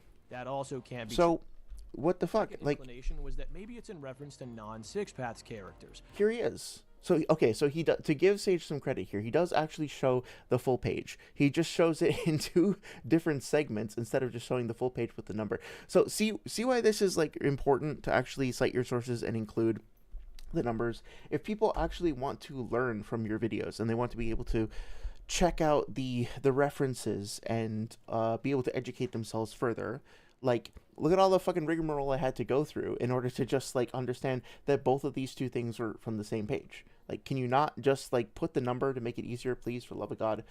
But yeah, this is from the future, right? This is, like, or from the future. This is, like, something that happens, like, late in the war. This is something that is a flashback to earlier in the series. This is a flashback to earlier in the series. This is a flashback to earlier in the series. This is also something that comes up before the war. So there's a bunch of different captions and elements here that are from different times in the story, just for context. That also can't be true, though, since the Night Guide databook page specifically calls Jubidara the strongest shinobi, in reference. Okay, so a couple of things here again. Kind of a double standard that apparently we don't need to, well, let's see. Does Sage actually feel the need to question whether or not this translation is legitimate? Let's see. Can't be true, though. Inclination was that maybe it's in reference to non-Six Paths characters. That also can't be true, though, since the Night Guide databook page specifically calls Jubidara the strongest shinobi, in reference to that time, meaning that Six Paths characters, even in the very same databook, are considered shinobi. That's totally fine. Yeah, obviously Six Paths characters are considered shinobi. Like, Naruto and Sasuke are both considered shinobi. Like, Madara is considered shinobi. This is some of you also may have noticed a slight contradiction between what appears here and the previous statement about Hashirama's strength, which is that this specifically refers to Madara as the strongest ninja of all. Now, I know that Sage, like, tries to address this later, but just keep this in mind. This is a statement from the data books that specifically calls Madara the strongest ninja of all, okay? Well, just remember that. Shinobi. Some might also say that this could just be flowery or hyperbolic language, but since the data books are expository reference texts, with the majority of the information being factual, such as dates, ages, ninja registration numbers, jutsu names, ranks, etc. Okay, so Sage accuses other content creators of regurgitating information and spewing them back into people's mouths like a mama bird or whatever. Sage continues to use this over and over and over and over again, without ever giving the author credit or establishing its credibility. We talked about this last time. We talked about this, like, time and time again on previous streams because it keeps coming up. It came up in the Lightspeed video, which it came up in the fucking data books being reliable video, and it's coming up here, always without actual credit being given to the author. But this piece of information here, again, for those who might have forgotten or who weren't here in a previous stream, this is a reference to a Grammarly blog post that is a style guide that is designed to help students choose which style of writing they want to use for, like, an assignment. It's basically saying, like, if you write a scientific paper, you should write it with a literal style of diction, and if you write, like, a fantasy novel or something like that, well, obviously you're going to probably choose a different style of writing that's applicable there. This is not some sort of ironclad rule that in order to be a published author, everybody has to agree to follow. Texts do not neatly fit into any, like, these categories. They can vary broadly in the nature of the text that they use, in the like style of writing that they use, right? So again, to recap what we talked about before, this is an attempt to categorize the data books unilaterally as belonging to a particular style or type of literature, then saying because, according to this Grammarly blog post, they belong to that style of literature, therefore we can make these a priori assumptions about the contents of the data book. Then he uses this false equivalency by saying, like, okay, a majority of the things that are in the data books are factual information like height, birth date, ninja registration number, etc., etc. First of all, he never establishes that the majority of statements in the data books consist of those particular things. How many, numerically speaking, how many of the statements in the data books are actually just these numbers in the bottom versus the statements in here? In the actual text, in the actual captions. So let's take a look, right? This is Kakashi's entry from the 4th data book. Right? Let's go here. Let's search for Kakashi. Hatake Kakashi, right? This is the same page, which again, I guess he's fine using the using the Naruto University translation in this case. But let's see. So the numerical factual things that show up are, see, 1, 2, 3, 4, 5, 6, maybe 7 things from the profile. If you want to consider this thing over here, 8, you want to consider his name a statement, 9. Okay, and then how many, so the actual like factual numerical data that he's describing in that category, there's 9 quote unquote statements. Maybe let's round it off and say 10. Okay, now how many like verbal text-based statements are there? Okay, are there really a majority of these numerical statements compared to the text-based statements? Are there really a majority of stats here compared to the descriptive stuff that is here? Like, here is a quote, right? Here is some like flavor text. Here is a narrative summary. Here is like captions of specific events or descriptions. There's a variety of different text that's being employed here, and that text is using different literary styles, and it shifts back and forth, right?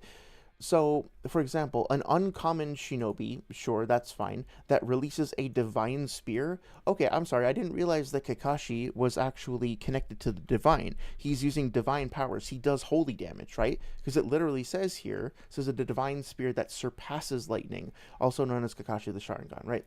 So, if we take this literally, if we start going through here, obviously this might lead to some liberal interpretations of what Kakashi is capable of, and maybe a non-universe appropriate understanding of how his powers are designed.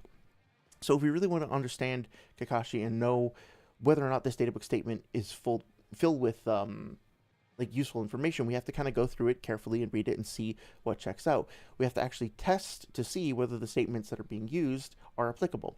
Here's a statement over here: hurling all the things into the space-time with Kamui, he helps his friends out of trouble on countless occasions. Does he help his friends out of trouble? Sure. Does he hurl all of the things?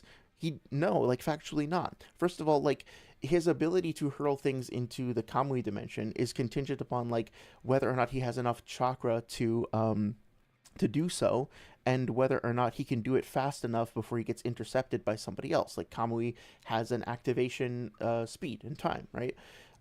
Also, countless is clearly exaggerated language. It's like you can use that in a, like, it's not like we couldn't go through the series and count how many times Kakashi uses this ability. We can do that. Even if we then multiplied it by 1,000, we could still count that number, right? So again, like, this is an attempt to a priori say, since the databooks fall into a certain category, we can just make assumptions about them and not have to evaluate them carefully. And also, it's a false equivalency and a misrepresentation of the nature of the text that's actually here.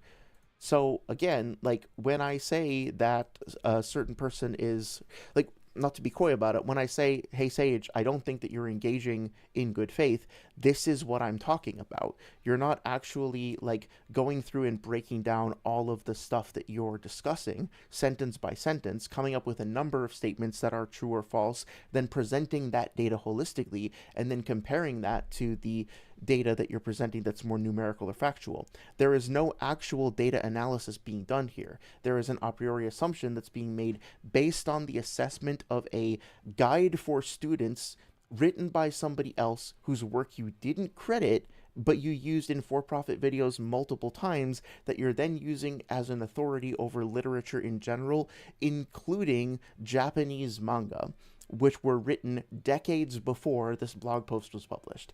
So does that really feel like a good faith argument? Does that really feel like you're genuinely and honestly presenting the source material in a way that people can access and digest and get a genuine understanding for? Or does it feel like clearing points by whatever means is effective at like winning the argument, so to speak?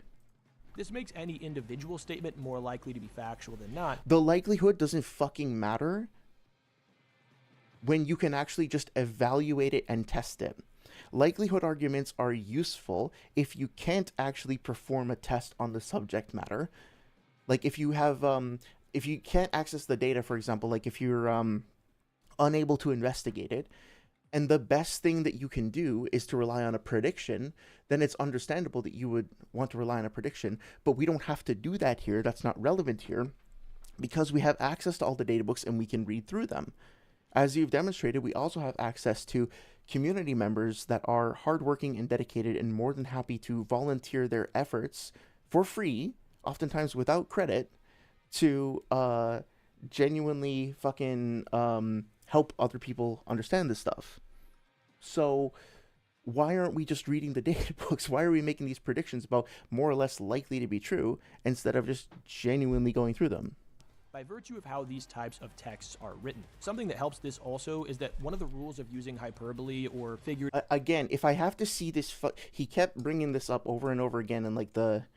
I think it was the Jade the Great debate. If I have to see this fucking phrase about there being a fucking party on the page one more fucking time, I swear to God, I'm gonna burst a blood vessel. I mean, like, even this, right? Like, be creative but constrained. There's room to have a little fun in your expository writing, but it's not going to be a party on the page. You use literary devices like similes. This is an instruction or a suggestion being given by like a writing instructor to a student writer, or to somebody who is just like deciding like trying to learn how to write like a scientific paper or publication, right?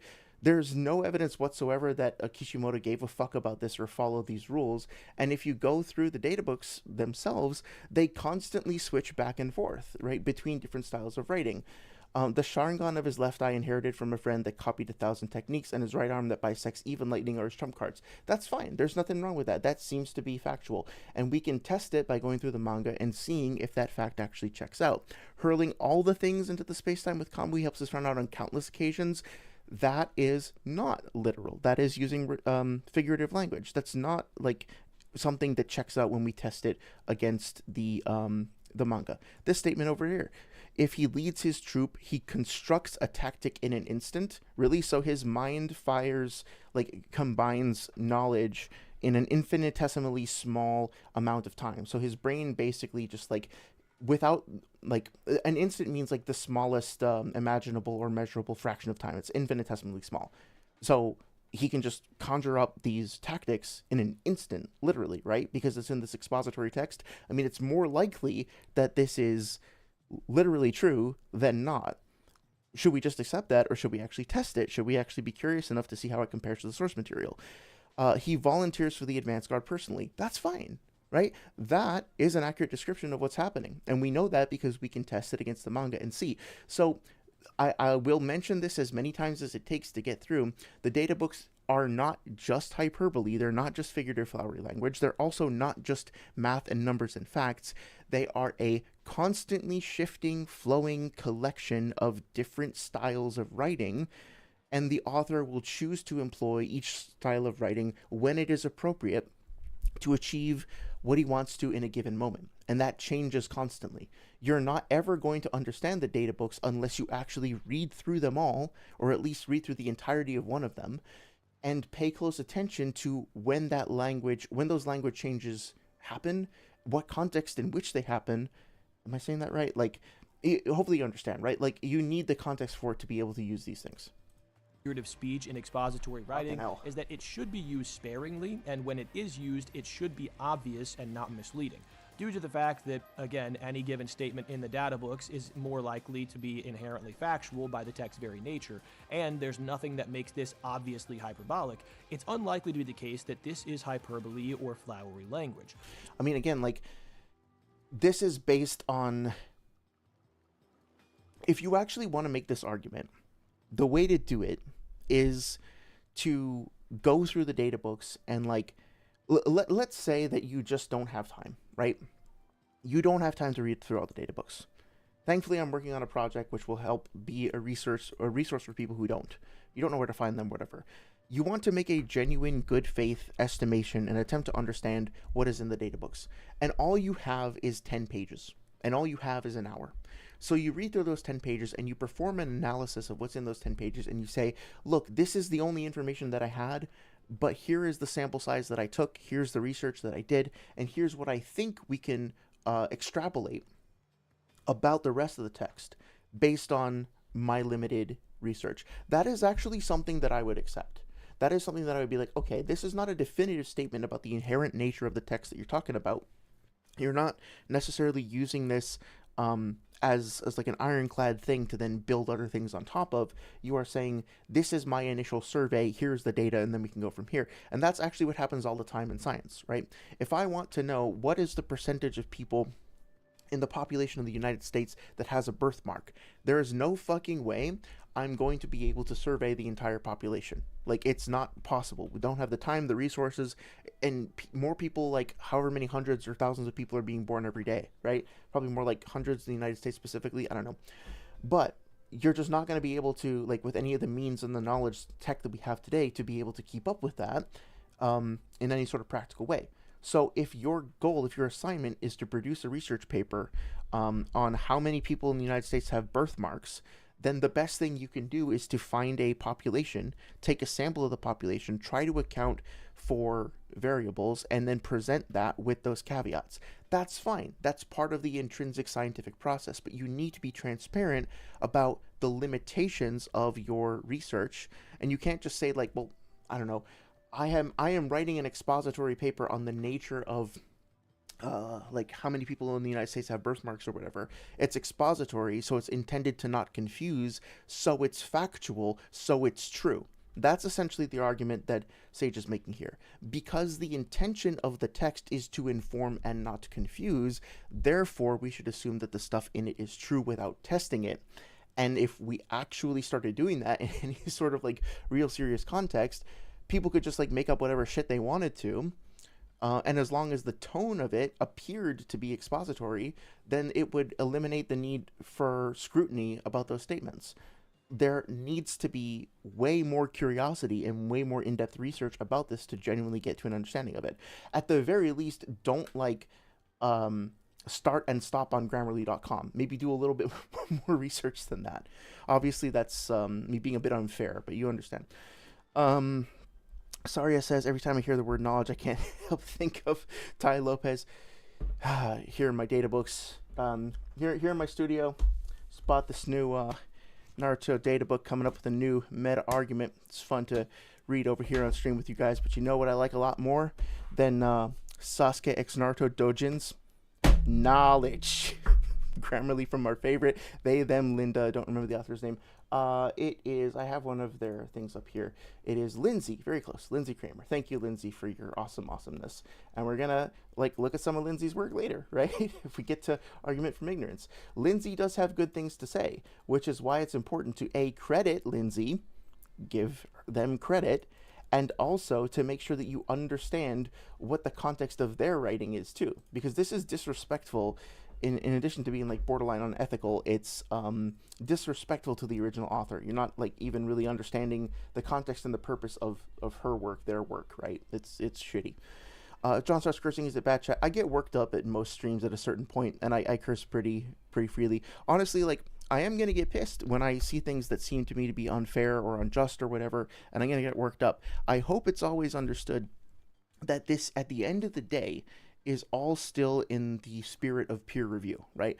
There's people that I see have takes that I disagree with, that I think are abusive, that not that Sage is necessarily abusive, but like that I see are genuinely like Seth, right? I won't leave any more comments on Seth's shit. I don't think there's even a purpose to really engaging with him in a dialogue. I don't want to hear his fucking voice in my ears. I don't want to engage with his content. Like, that's just my personal take on it or whatever, based on what my assessment of his stuff is. I don't like it and I won't engage with it unless there's like... So actually, that's technically not true. Let me correct myself. I will watch a video from anybody if I think it's interesting enough to that we can have an interesting discussion about. And I have actually seen Seth's like multiversal video that he did with Noodles, and I was actually just talking about that with somebody the other day. So that's incorrect. I apologize.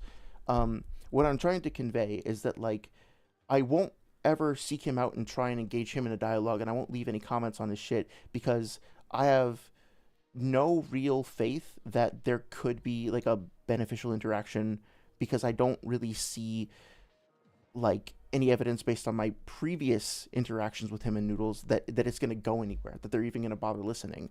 And so if I take the time to analyze their video and respond to it, really it's just going to be for people who are like coming to my channel and want to have a talk about it together as a group. It's not going to be as a response to him. But for Sage, like, I do think that there is enough genuine passion and care for the Naruto manga as a work of art, as a universe there, that some peer review might eventually get through. I don't know. It requires like an openness to willingness to have a dialogue and stuff like that. But at the end of the day, like, my goal here is to understand the shit better myself, because before I started talking about this, I really didn't know anything about Hashirama, just not really a character that I spent a lot of time with. And also, if I can find misconceptions genuinely to try to help other people clear up those misconceptions. It frustrates me when I perceive people as being dishonest or incurious or manipulative. It pisses me off. But it pisses me off because I think we all deserve better, including Sage. I think Sage deserves better than the information he is putting out and that kind of comes back around to him, right? If he genuinely believes this shit, then he is misguided. He is unfortunately misaligned, and he could have a better understanding of the series if he is able to level up his research skills. It might be arrogant of me to say this, but I think I can help with that. I think I can provide some feedback that says, hey, here are the mistakes you're making, here's what you could do better, right? But I'm gonna get pissed in the meantime because I'm passionate about this shit. I care. But what I'm trying to say is that I hope this all still scans as like me trying to contribute something positive as opposed to just getting like shitty about it. So what we're left with here is Hashirama, up to chapter 691, in some capacity, is in fact the strongest shinobi. If that's the case, it's my job to try and explain why this works, and I think the following argument makes the most sense. Okay, so something that comes up in the Jay the Great debate, I do want to mention this very briefly. We're not going to review this whole video, but at the beginning of this debate, he states his premise, and basically he's debating with Jay the Great about whether or not Hashirama is the strongest. And I think that this is very telling if we just get into 8 minutes in. Let's skip to 8 minutes where he's laying out his premise, right? So I'm just going to play this. Yeah, so the scan that is in debate scans, that bottom paragraph. Wait, sorry, I think this is too fast. Yeah. It says, that peerless trait is one piece of evidence that Hashirama is the strongest shinobi. Now, I can grab the raws for it as well, but there's actually a piece in there that wasn't included where it says, essentially, one piece of evidence for the fact that Hashirama is the strongest shinobi. If you want me to grab that, I can. If you don't think it changes anything, then that's cool as well. I guess I could take a look at it, yeah. Yeah, let me grab this really quick. It's like way back in my ChatGPT shit. Skip a little bit. Really this is that. Translation again, super fast. Specifically, I want to hear what Jay says in response to this. Well, to be honest, do you think it changes the context as it was trained? There's a reason why Hashirama is the strongest. Great. 1 second. If you would prefer, I can grab the if you're. I don't know if you want that. Okay, so I guess just to make it clear your reasoning for why Hashirama is the strongest up until that chapter is because of this data book statement. Yes. Okay. Is that the only, I guess, empirical piece of evidence that you utilize for that claim? Yeah, that's the only thing I think is necessary. Okay. Well, I'll go from there. So, in what way do you believe he's the strongest? I don't know. I think just in some capacity. I mean, my personal opinion, expression of my belief, would be it's like probably in an overall sense, but I think that it's not clear. So I would say just in some capacity, he's the strongest shinobi. Okay, so there's two very telling things about this that, of course, like go back and like inform the way that this video is constructed.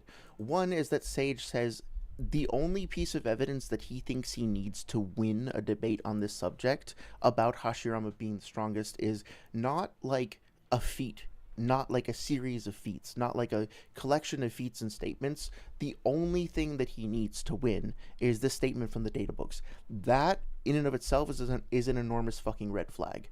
First of all, it's just really boring. Like, why would you want to engage in a conversation being like, yeah, I'm going to debate this character that supposedly I like and enjoy from the series that supposedly I like and enjoy, right?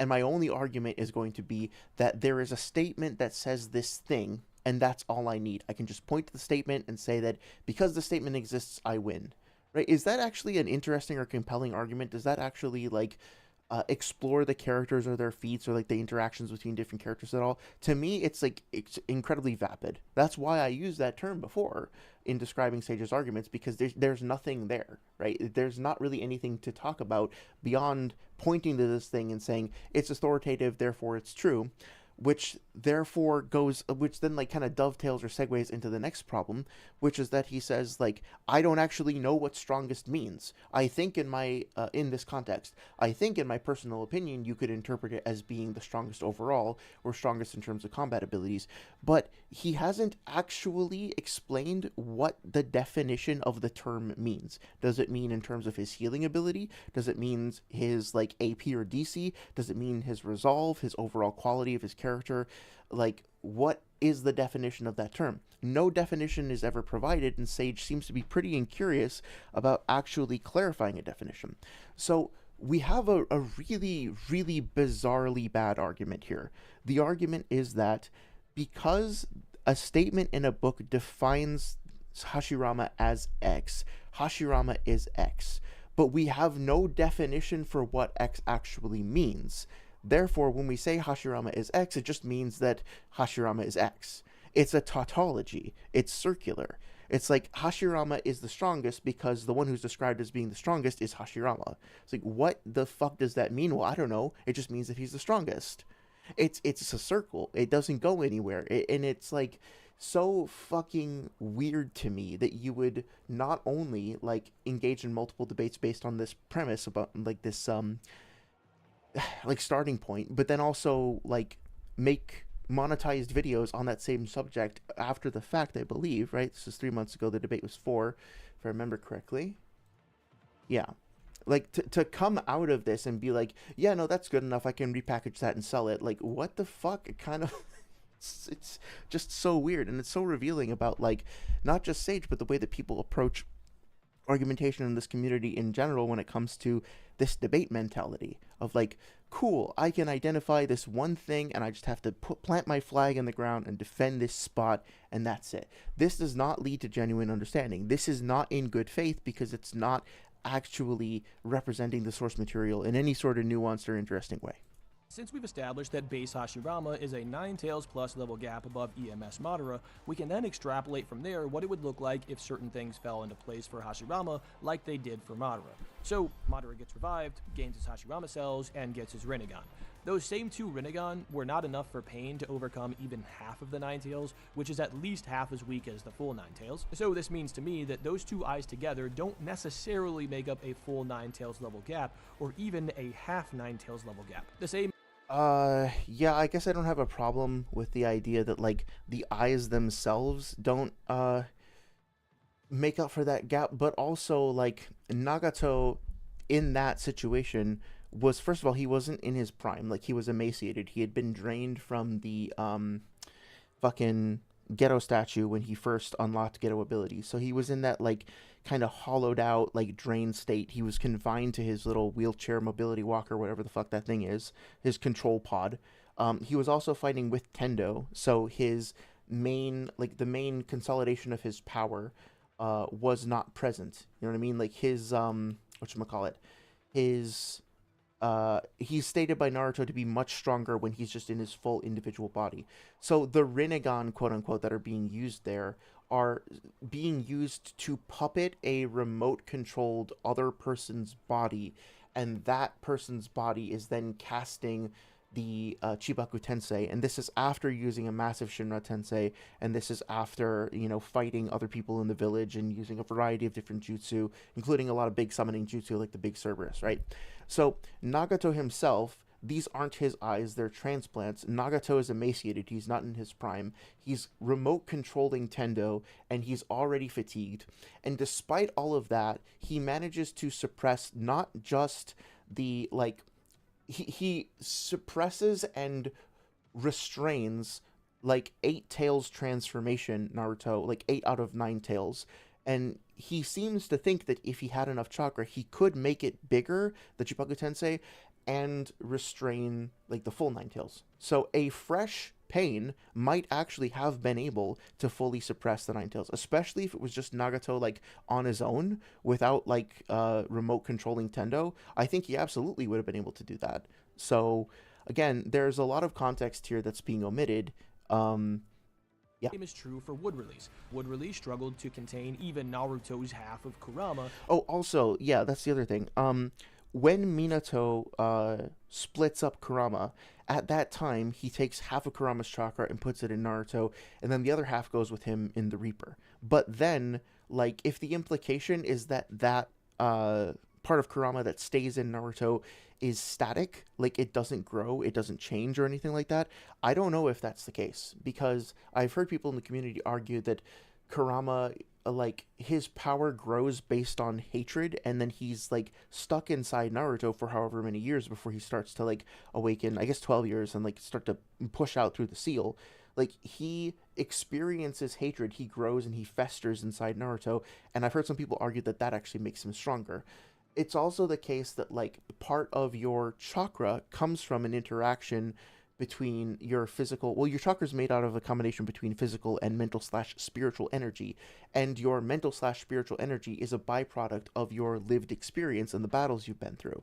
So like Kurama has lived longer and has had more of his chakra like manifest and be present in a variety of different battles.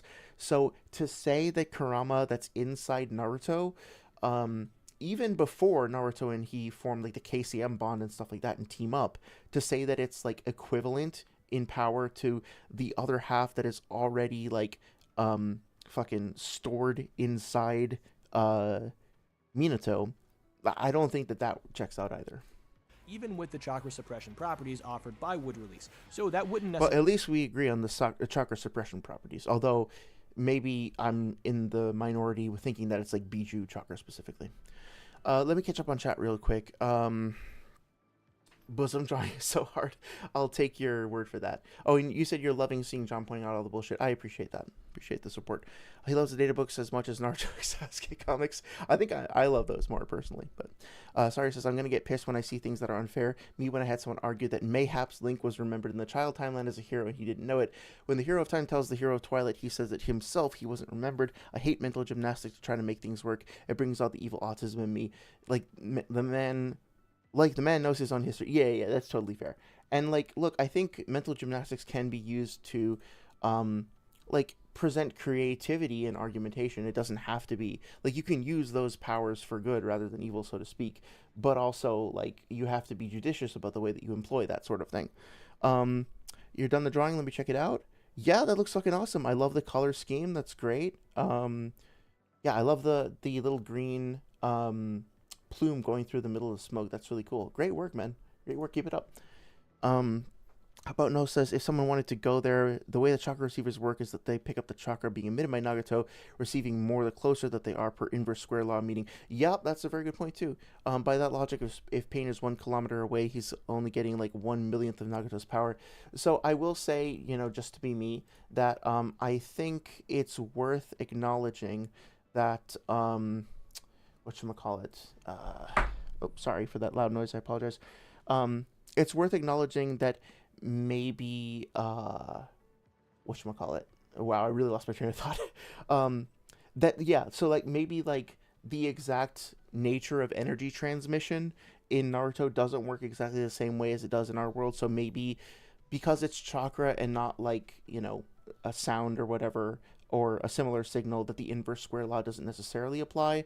But since people tend to use like if you are going to bring up scaling and you are going to use, or like a calcs, for example, and you're going to use real world models for that, then it would totally be fair to bring this up, right? Necessarily make up a full Ninetales level gap either, even for Madara, and you could even say it doesn't even make up a half Ninetales level gap. So for the sake of argument, let's just assume that the eyes and Hashirama cells do close that Ninetales level gap between Madara and base Hashirama, which again is generous because we can't even verify that either of them individually close a half Ninetales level gap, okay? What this would mean though is if we accept this, revived Madara with the cells and both Rinnegan would roughly be on the same level of a suppressed, no killing intent base Hashirama. Madara then goes on to I understand like the syllogism there, and the syllogism does have a certain amount of internal logic to it, but the premises that comprise the syllogism don't work, which therefore leads us to an incorrect conclusion. And my opinion on why they don't work is because I what's the term? Like I disagree with this idea, like the representation of like a Ninetales level gap. First of all, like that's not. Let me think. I want to think of like the best way to address this, right? Because yeah. So to give Sage some credit, I do agree that like internally, the syllogism is internally consistent, but the problem is that when we actually compare that with the other things that we see in the manga, like the actual back and forth between these characters, this scaling using the individual like eyes as fractional equivalences of the, or like a unit to compare to the amount of power that the Ninetales has. That's an interesting way of framing things, but when you actually look at the feats and the back and forth in the manga, it's kind of irrelevant to what actually happens. So this is why it becomes very important, again, to always look at things in context, right? There's a difference between being able to come up with an argument that is internally consistent, interesting, and compelling, and being able to actually accurately represent what is literally happening within a story or within something else that you are trying to depict or represent or whatever, right? Like, this is a mistake that a lot of people make. I've probably made it myself in the past, but an argument being internally consistent is not evidence of anything other than that the excuse me, that the premises flow between one another within the argument. But that in and of itself is basically like it's more of a hypothesis than an actual collection of data that's been analyzed and put into context. So in other words, I can make a deductive argument about what I think a sound was that I heard outside my house, right? I can be like, well, every time thus far I have heard, well, I don't know, that's actually more of an argument from inference. I guess what I'm trying to say is that, like, if you've done any research, something that you'll quickly find out is that even if you think you're completely correct about something because an argument makes total logical sense to you and you can see the internal flow of the logic, it can still be the case that then when you go and actually test it, it all falls apart, right? It's not enough for something to be internally logically consistent. You have to actually do the research and compare it with the data and see if the data supports that internal argument. That's what I'm objecting to here. to get an incomplete Ten Tails amp, with this Ten Tails lacking part of Yuki and half of Kurama, which grants... Okay, well, yeah, it's an incomplete Ten Tails amp, but him 6 Paths level powers. So that would then give him an incomplete 10 Tails level advantage over base Hashirama. But this is where it gets interesting. Fast forward with... Well, it's... So... There's more to it than this, right? Okay, so... Let's take base Hashirama and say that, like, base Hashirama is equivalent to Madara. Now let's talk about all of the advantages that Madara gets. First of all, he gets Hashirama cells, right, in his body, and the little face that increases his perception and his reaction times. Then he gets Hashirama Sage Mode on top of that. Then he gets the one Rinnegan, and then he gets the second Rinnegan, which also gives him access to 4 Limbo clones. Then on top of that, he gets access to Sage mode through Sage of 6 Paths, whatever, by absorbing the Bijuu and becoming a Jubi Jinchuriki. When he gets that, he also gets immunity. Fuck, my voice is cracking. He also gets immunity to all non-senjutsu enhanced techniques, right? So he gets all of that chakra in himself, and then he also gets like the Gudodama, which erase shit. He's got the chakra rods, which he gets from the Rinnegan beforehand, whatever.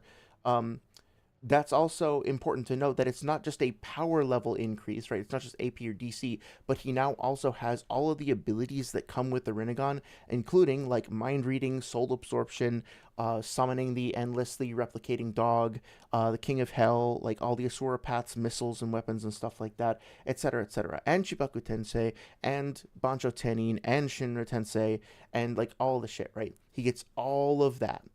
And then he gets his third eye opened, and he's able to use the infinite Tsukuyomi. Right before that, he also absorbs the God Tree. So he gets all of the life force, including the, like somebody pointed this out last time, I forget who it was, but thank you for that. Including the Susanoo chakra that he lost to the God Tree, he gets that back. He also gets Hashirama's Sage Mode chakra that was absorbed into the tree, he gets that back. And he gets the chakra of anybody else who had their chakra absorbed into the God Tree. So it's not just like, well, I don't know if like the eyes make him as strong as Kurama. None of that shit matters because Kurama wasn't stacking up to the 10 tails anyway. Kurama plus KCM2 Naruto plus Sage Mode Sasuke like weren't able to take on with the Susanoo weren't able to take on stable Jubito. The entire Allied Shinobi forces weren't able to like take on the 10 tails before that and successfully fully subdue it, right? Hashirama had to collaborate with the other shinobi in order to just subdue the 10 tails, and then he was like, everybody charge up your attack, it's going to take all of us together collaborating to defeat this thing. So he couldn't solo it himself, right? At the very least he didn't even try to. And that was when it was already suppressed by the red barrier and the data gates, or it was already pinned down. He was still asking other people to help him take it out, right? So there's a lot of individual layers here. There's a lot of additional context. It's not enough to just say like, well, there's this ambiguous like Kurama level of difference between their power. There's a lot more that needs to be evaluated here, including not just like the AP or DC of the abilities, but of the characters in terms of their raw chakra output, but also all of the other abilities that get brought to bear in a fight, especially since apparently we don't have a concrete definition of what strongest means. Then a valid definition of strongest could indeed be like overall combat efficacy, in which case we would need to make sure that we are considering all those factors. With me to the final valley. How about No says, to debunk that same argument I just put forth, my logic there is contradicted by Nagato not feeding the other pain to power up Tendo, as that chakra would just be getting wasted. Oh yeah, that's fair. So likely Nagato can just beam it to them and its transfer lost affecting distance. Yeah, I think that sounds like a good compromise of that position. Cloud Axel said, oh hey Axel, how's it going? Thank you so much for stopping by. Sounds like a fair match to me. Well, you would be in the pro Hashirama camp then, I suppose. Saria says, they ever get an explanation for why Brew grow a fucking face on his chest? I don't know for sure. It's just like the Hashirama cells. It's the way that they manifest. Things with Hashirama cells in them. Do we actually see the fucking tree? Does Obito show it off? Yeah, when they go and they check out the god tree, it has Hashirama's face growing out of it as well. It's just like how his face winds up, like, his face winds up appearing on things that have his cells in them. I think Sage actually showed a panel from that before where it was like the face is alive but it has no consciousness or something. Like, yeah. Right? Faces appear where Hashirama's cells were implaned. Implaned, Sage? The cells are alive but there's no consciousness. Okay. Level powers. So that would then give him an incomplete Ten Tails level advantage over base Hashirama. But this is where it gets interesting. Let's hear it. Fast forward with me to the final valley, where Naruto and Sasuke are going band for band, completely relative to one another. Don't ever say that again. Until Sasuke uses his own version of an incomplete Ten Tails, basically the same one that Madara had, to power up, beat down Naruto, and ultimately form his Indra's arrow technique. The reason I say this is like an incomplete Ten Tails level amp is because he's stated to be doing the exact opposite of what Hagoromo did, with what Hagoromo did being separating the Oh yeah, good night, Shinigami. Thanks for hanging out. Ten Tails chakra into 9 parts. This means that Sasuke is recombining them in the exact opposite way, which should remake the Jubi's chakra, with Sasuke also missing half of Kurama here, as well as that same chunk of Yuki. It's also worth noting that Kurama does just say he's using all of their chakra for this, and while Sasuke does try to access more later on, you could just say that Yeah, that's fine. I've been over this. I don't really have any objections with this. Like, what Sasuke is doing is the various Biju are... Well, here's the thing. Like, the various Biju are in the Chibaku Tensei spheres, and he's taking their chakra out of the spheres and bringing them into himself. So it is similar to what is happening with the Divine Tree and everything. The difference, though, is that, like, obviously, the Ten Tails husk is Kaguya's body, right? The Ghetto Mazo that then gets infused with the chakra and everything and starts growing, that is Kaguya's body. So all of Kaguya's, like, former self winds up getting excluded from that equation. So if you're trying to argue that, like, this is equivalent to, like, Sasuke basically making himself into a Jubi Jinchuriki, it's not quite the same as... Like, we can't directly scale it to the power of the Ten Tails himself, like that character, Deidaraboshi, right? Because that character also has Kaguya's life force and additional chakra that's drained from the Shinobi Alliance and stuff like that, right? So it's not exactly a one-to-one comparison. Oh, sorry. What did who say? I'm not sure what you're referring to. it recharges, but he does seem to be... Oh, I was being, yeah, when he said, like, go band for band, I've said that too. I was just being an asshole. Like, he can say that if he wants to, it's fine.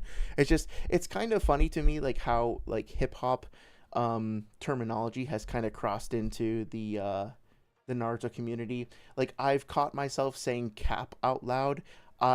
I, of all people, should probably never say the phrase no cap in the same way that I should probably never say on God or for real, for real. You know, it's just not, it doesn't really feel like it belongs to me. So sometimes when I hear other people in the community say it, perhaps I'm projecting my own feelings of like, I don't think these terms really belong to us, but whatever, you know, I don't have to, that's just my opinion. People can express themselves however they want. That's fine. Be using at least a large chunk of what these bijou altogether would have to offer, which again leads me to believe that this is similar to Madara's baby Ten Tails amp. But then after this, Kurama is capable... Well, I don't know what the point of calling it a baby Ten Tails amp is. I mean, Hinata looks directly at Obito when Obito absorbs all of the chakra from the Ten Tails and says that man just absorbed literally all of the chakra into his body, and that Ten Tails is like capable of doing everything that it does feat wise and, you know, combat wise. So I don't know why calling it a baby amp is really applicable. It seems like a slander, frankly. Capable of matching that amp. How, class? That's right, by gathering enough nature energy to power up Naruto to that level. So, what does this mean for Hashirama? You might see where I'm going. If you rewind with me back to the war arc when Naruto shares his chakra with the Shinobi Alliance, Hashirama states that Naruto plus half of Kurama have almost as much chakra as he does. Since Sage Mode... Okay, I will point out, that if Sage was aware of this, that he could actually use this to strengthen his argument, right? This is actually Hashirama's clone, and Sage is using Hashirama referring to the clone as though Hashirama is referring to himself here. So he's contradicting his own, the way that he's described this shit beforehand, right? Now, Sage could have strengthened his position here by saying that, like, well, this is Hashirama's clone, and the clone is saying that KCM Naruto has almost as much chakra as me, the clone, which means that, like, since the clone is only, like, what, like a 1/10 fragment of Hashirama himself, that real body Hashirama would have way more chakra, and this could be used as part of that. Now, obviously, I don't agree with that, because I think the clone is clearly talking about himself as Hashirama, but it is kind of amusing to me that for some reason, Sage read this, which, like, could have been used to enhance his argument, and was like, oh, this is clearly just Hashirama talking, and didn't point out that it was a clone. So, like, what is going wrong with the data collection here? Like, if you're going to cherry pick stuff to help you out, why not cherry pick all of it? Half of Kurama have almost as much chakra as he does, since Sage Mode functions by gathering nature energy to balance out and mix with your own chakra, and Hashirama has more chakra than half of Kurama, with half of Kurama being the one who gathered that nature energy. It's reasonable to assume that he'd be able to do something similar given enough time. With that I don't know about that, because you have to remember that Naruto, like, he could maybe hypothetically do something similar to that, but does he actually do that in character? I mean, Naruto and Kurama have a specific bond where they're collaborating together and they have this unique fusion. Naruto has gained insight into, like, these fundamental principles, like he's able to cure people's wounds and basically bring them back from death and stuff like that, and intuitively manipulate the Gudodama, right? Like, has received insight and Sage of Six Paths powers directly from Hagoromo himself. He's also collaborating directly with Kurama, who is probably, well, definitely the strongest out of all of the Biju, right? And this Kurama is now basically just a living lump of manifestation of chakra, right? He is sentient chakra. So the ability that these two characters have, an original creation of the Sage of Six Paths, and Naruto, directly bestowed insight by the Sage of Six Paths, the ability that they have to mold chakra and to weave in nature energy, I would not necessarily assume that Hashirama is capable of doing the same thing. something similar here being generating a 10 tails level amp using nothing but nature energy. So also, if Hashirama could generate a 10 tails level amp by using nature energy, then, like, he doesn't do that in character, because if he could do that in character, then he could have just done that in the war, and then he would have had his own level of chakra plus this full-on 10 tails amp. Then he would have been strong enough to, at the even if he wasn't by himself, he had the rest of the Shinobi Alliance with him, he would have been equivalent in strength to the Ten Tails, right? He could have just 1v1 the Ten Tails while everybody else, like, kept Madara busy, and then when the Ten Tails was done, he could have went and fought Madara. But Madara was saying that he was going to need Hashirama's Senjutsu Chakra to fight Jubito. So how does that connect, right? Like, Jubito gets this quote-unquote, like, baby Ten Tails amp, and he's over Madara, and Madara is relative to Hashirama. So you see how that, like, creates an additional wrinkle that you have to account for. I understand the argumentation here, but the argumentation doesn't actually reflect the contents of the story. If Hashirama can do this, which he should be able to, and if Madara plus Hashirama cells and his Rinnegan close that 9 tails level gap to get him to base Hashirama's level, this would mean that the God of Shinobi could then close that gap generated by Madara getting the 10 tails, and even retake the lead in the Madara versus Hashirama power-up battle that we've been referencing. Well, again, I don't know how much that's actually going to help him, because Madara has the Rinnegan and he can absorb chakra. So that's something that, like, is not being accounted for. It's not just the power level that the Rinnegan imbue people with, it's all of these additional abilities and hacks and stuff. And I haven't even mentioned, like, the Ghetto Mazo, well, this might be more complicated because the Ghetto Mazo has now transformed and is, like, absorbed inside Madara, so I don't know for sure if this is the case. But when Nagato has access to the Geromazo also has that like soul-stealing white dragon that's just ethereal and like sweeps through things and rips people's souls out. So I don't think it's like crazy to suggest that maybe Sage of Six Paths Madara has access to that. Even if he doesn't, he still has the ability to like rip out souls on contact, and he can clearly already fight well enough with Hashirama to get in close enough to him to like close the gap and shit like that, right? If he has Senjutsu Chakra, I'm not convinced that maybe the wood style would actually like suck his fucking Sage Chakra off his body. I'm not sure about that, but regardless, I mean, it's not just like a flat power increase that you have to contend with. It's all of the other like peripheral abilities that get wrapped up into it. Pretty insane. Something else that's worthy of note here is that the golem itself just might be able to gather this energy for him, as it is a full Kurama level threat. And interestingly, we do see... Well, Kurama level threat, I mean, like, the golem itself is not. It's the 1,000-armed Kanon that winds up clashing with... It's Kurama and fucking Madara fighting together against the Kanon and Hashirama. I don't think there's an argument that the Buddha statue itself is necessarily like on that level to be able to like spar with Kurama and clash with him one-on-one. I don't think so. The golem sitting atop the Buddha's head, forming what appears to be the same hand symbol that the Toad Sages use to gather nature energy. So I know that Hashirama obviously uses a different hand sign when he does it, but this hand sign is literally only ever used when sages are gathering nature energy. Okay, so like if you actually want to demonstrate that, you would need to go through the whole series and like show every instance of this hand sign being used and actually prove that, right? Like, I don't know why we should just inherently believe that this is only ever used for that. Like, doesn't Pain clap his hands together when he uses the Chibaku Tensei in a similar way? Let me see. He does in the anime, like I know that for sure, but where would his Chibaku Tensei be? Like 445, something like this? I think this is before it, right?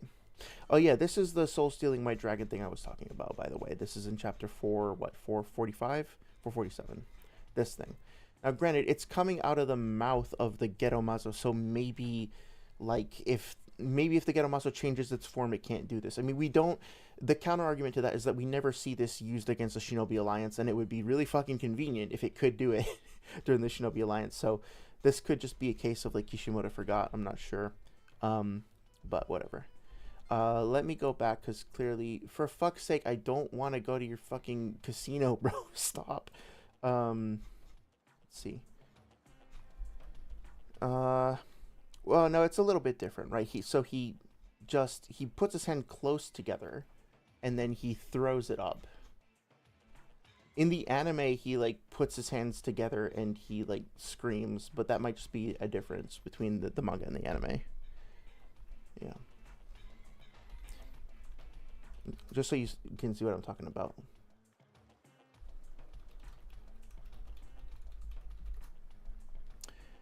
Yeah, this thing. At least I think it's the case. We'll see. I have to mute it because otherwise I'll get, like, copyright claimed or whatever. Yeah, so here we go. Like, this is what I was talking about. Pain has his hands clasped together like this. So I think, like, I don't think Pain is using Senjutsu here, right? I think this hand sign can be used when characters, again, this is a different one, I guess, because here he's actually interlacing his fingers together, so that might not count. But this one over here does look like his palms are flat against each other. So I don't know, like, it's possible that hand sign only ever gets used to gather nature energy in the manga. Maybe that is the case.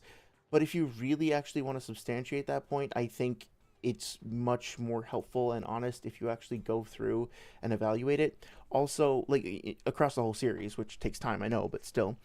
Also, this looks like what fucking Shikamaru does when he's, going into his, like, genius thinky mode.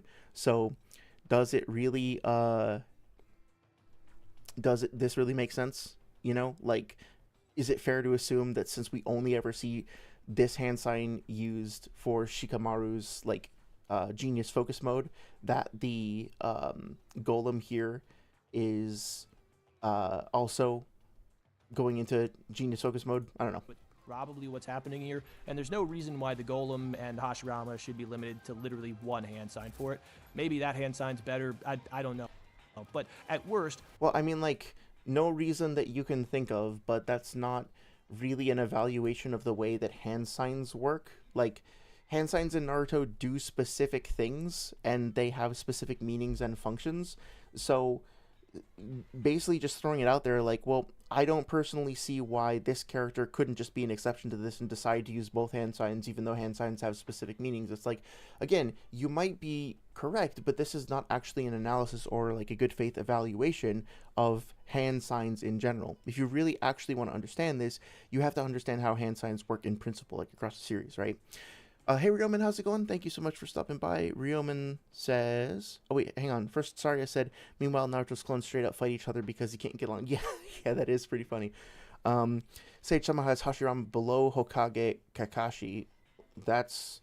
Do you mean, like post, like the novel Hokage Kakashi? I don't know how the fuck that works. He thinks that Hashirama is the strongest, but he thinks that he is below Hokage Kakashi. That's ridiculous. Like Hokage Kakashi, who like doesn't have the fucking Sharingan anymore, the one from like Kakashi Retsuden. How the fuck does that make any sense at all? That is really fucking weird. Yeah, Hashirama destroys, absolutely, like tears him apart on a molecular level.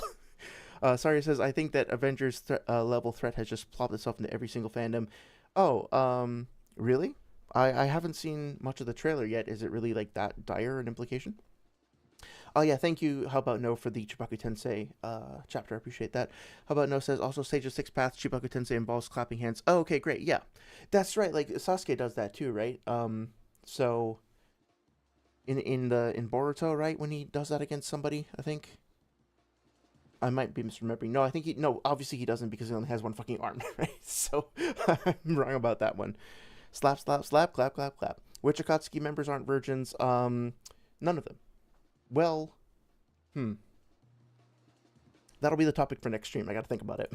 It could at least be gathering some nature energy for him, potentially sustaining his Sage Mode, if nothing else, or like offering him an additional amount of Sage Mode if his Sage Mode runs out, kind of like no. I mean, like, I don't know. I don't think there's any precedent or evidence for a wood construct itself being able to... Well, actually, no, there is, right? If we accept that the God Tree sucked up Sage Mode energy off of Hashirama, then we would have a precedent for wood being able to siphon chakra, and given the suppressive chakra nature of wood style, this might actually work.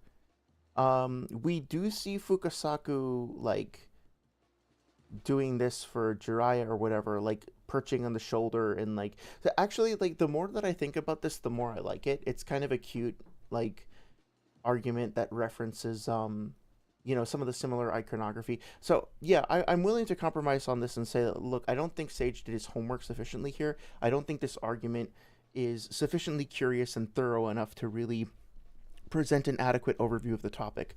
But at the same time, I do like the creativity of it, and I kind of like the idea of it being true in my headcanon. So I don't actually really object to the idea that, like, the golem could potentially bring in more nature energy for Hashirama. That's fine. That's actually kind of a creative idea. Naruto's clones. But what all of this together would mean, though, is that at his peak in this hypothetical state, which he 100% should be able to achieve through the mechanics of the verse with no real contradictions, Hashirama should in fact be the strongest shinobi through chapter 691, at least in terms of raw power output. Some people will argue that this... Well, again, so now we are actually converging on a definition of raw power output. The thing is, do we actually see any DC or AP feats that would corroborate this, right? Like, the most impressive feat that Hashirama has is him being able to fuck up the Susanoo Kurama thing. If we did agree that he then gets the 10 tails like another Ten Tails amp on top of that, right? Like if he basically becomes like Jubi Hashirama, how high does his power output really scale? It would scale to like whatever his strongest ability was before, plus the strongest ability that the Ten Tails had. Maybe if you want to argue that's a multiplier, I guess. So let's just say that like you take the biggest Ten Tails Bijou Bomb and then add the destructive capacity of like the Thousand Arm Cannon together. Maybe top it off with a little extra just for some spice, and say that that's how high Hashirama can scale to. Okay, well, does that compare or scale to what Madara does when he does his like final volley of Chibaku Tensei, right? So like, I gotta find it 1 second. Like 670. Actually, you know what? I probably have it in the respect thread over here, right? Yeah. So we talked about this before, right? Here is the curvature of the Earth. We can actually see the curvature of the Naruto planet, like behind what's happening here. We can also see the relative size of the God Tree to all of these giant meteors. This is something that fucking Madara seems to do casually. This doesn't seem to fatigue him at all, right? He's flying in the air. He doesn't give a shit. He just fucking does this casually, right? Which means that he could probably do this more than once if he felt like it. And it takes the combined effort. What is this? This is chapter... fuck, I always forget what to... For whatever reason, I like copy pasted that in and didn't like save it and then re-import it. So, whenever this happens, then Naruto and Sasuke have to collaborate with one another to like chop through the volley of all of that shit, right? So, God, those fucking ads, I swear to God, as they're coming down, should be around here somewhere, right? And while that's happening, Madara is just kind of chilling, right? Oh yeah, by the way, like Limbo. How the fuck is Hashirama dealing with Limbo exactly? I keep forgetting to bring that up. I've mentioned it before, but Limbo literally can't be detected by Hashirama. He has no way to detect it. So like Limbo just clears, right? That being said, so he does this, he's floating in the air, he's just like fucking fine. He drops them down. And this Madara is also like, you know, directly compared to Pain. Each one of these is way bigger than Pain's, and also there's a lot more of them, right? And Naruto and Sasuke combine, this is Sage of Six Paths Naruto and Sage of Six Paths Sasuke, they combine their abilities and they're chopping through all of this stuff. They're like working overtime to try to get rid of them, and they can barely keep up with it. Meanwhile, while this is all happening, Madara turns away from this and casts the infinite Tsukuyomi. So while he is plummeting down all these massive fucking, like this massive rain of each one individually way bigger than Pain's Chibaku Tensei. So talk about like making up for the gap with the Rinnegan and stuff like that, right? Look at all these fucking Chibaku Tensei that he's just raining down. While that's happening, he's just sort of casually chilling and decides, oh, I'm going to now activate the most powerful jutsu. Most powerful genjutsu, maybe the most powerful jutsu, but certainly the most powerful genjutsu that the world has ever seen since the last time Kaguya did this, and put literally everybody who's not an Edo or inside a Susanoo, like under genjutsu. So please tell me, like, how is Hashirama having a 10 Tails power amp? Like, even if you can't do that, if you can gather that amount of nature energy, how is Hashirama dealing with this casual rain of meteor feet that is then followed up by the most powerful, like, global scaling, not planetary scaling, but global reaching, fucking genjutsu? Does he actually have a defense against that? While, by the way, the 4 Limbo clones, which you can't detect, are, like, beating the shit out of him. How is he dealing with any of that? Does his raw power output actually compare to this? Do we actually have a calc? Do you actually have any arguments for how his power scaled to this level? I don't think so. To this level, excuse me. This doesn't make sense because the fights we see in the series should go differently if this were true. For example, why would he have to fight Madara for an entire day to edge out a victory? Hashirama was holding back. Why would he then have to fight him again with Kurama and go band for band with him until they're both fully exhausted and have all this damage and stuff on him, while Madara seems to be in a little bit better shape than Hashirama there, despite the fact that Hashirama has a healing factor? He doesn't want to kill Madara. as he states. Yeah, again, but like a lack of killing desire and a lack of killing intent are two different things. He doesn't want to kill Madara, but he resolves himself to doing so anyway. And as We talked soon as about he that before. decides to, he does. It's also possible that he only attained this godly level of Sage Mode later. Madara's going all out while Hashirama doesn't resolve himself. It's not the very end, right? Like, him going into Sage Mode doesn't happen at the very end of the fight. That's incorrect. Life post Final Valley. So those are two perfectly reasonable explanations for how those fights went. It's also worth noting that Right, again, so, like, this is the problem with this style of argumentation, again, is that, like,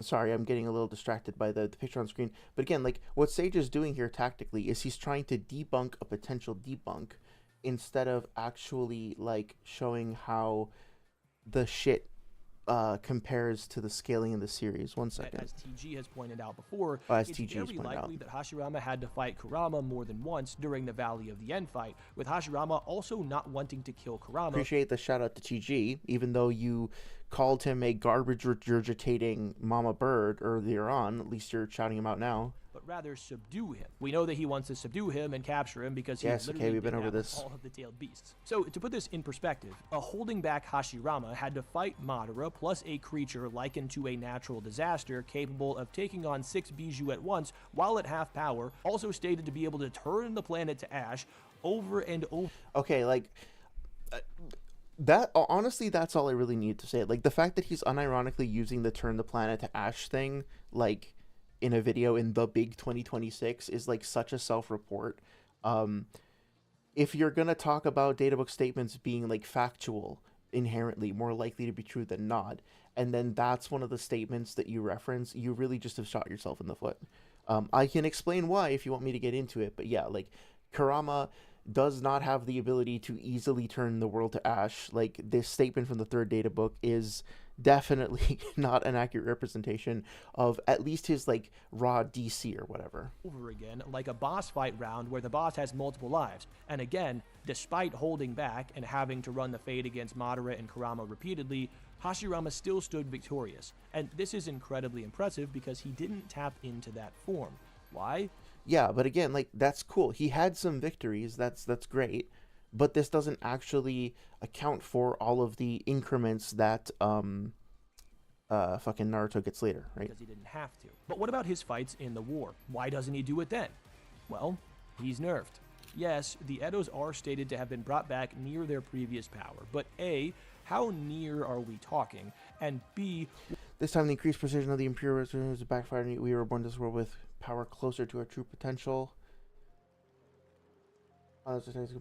Yeah, I mean, like, again, prove that. Like, show the translator and why this is a better translation.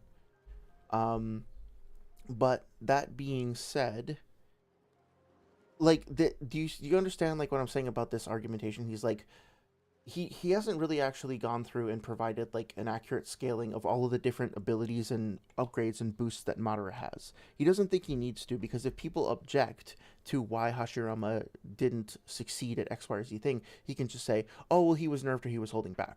That way, tactically, he doesn't actually have to demonstrate, like, how much he was nerfed, how much he was holding back, or, like, how much his intent was, like, affecting his overall power output, because you can't quantify any of that stuff anyway. It's very esoteric, right?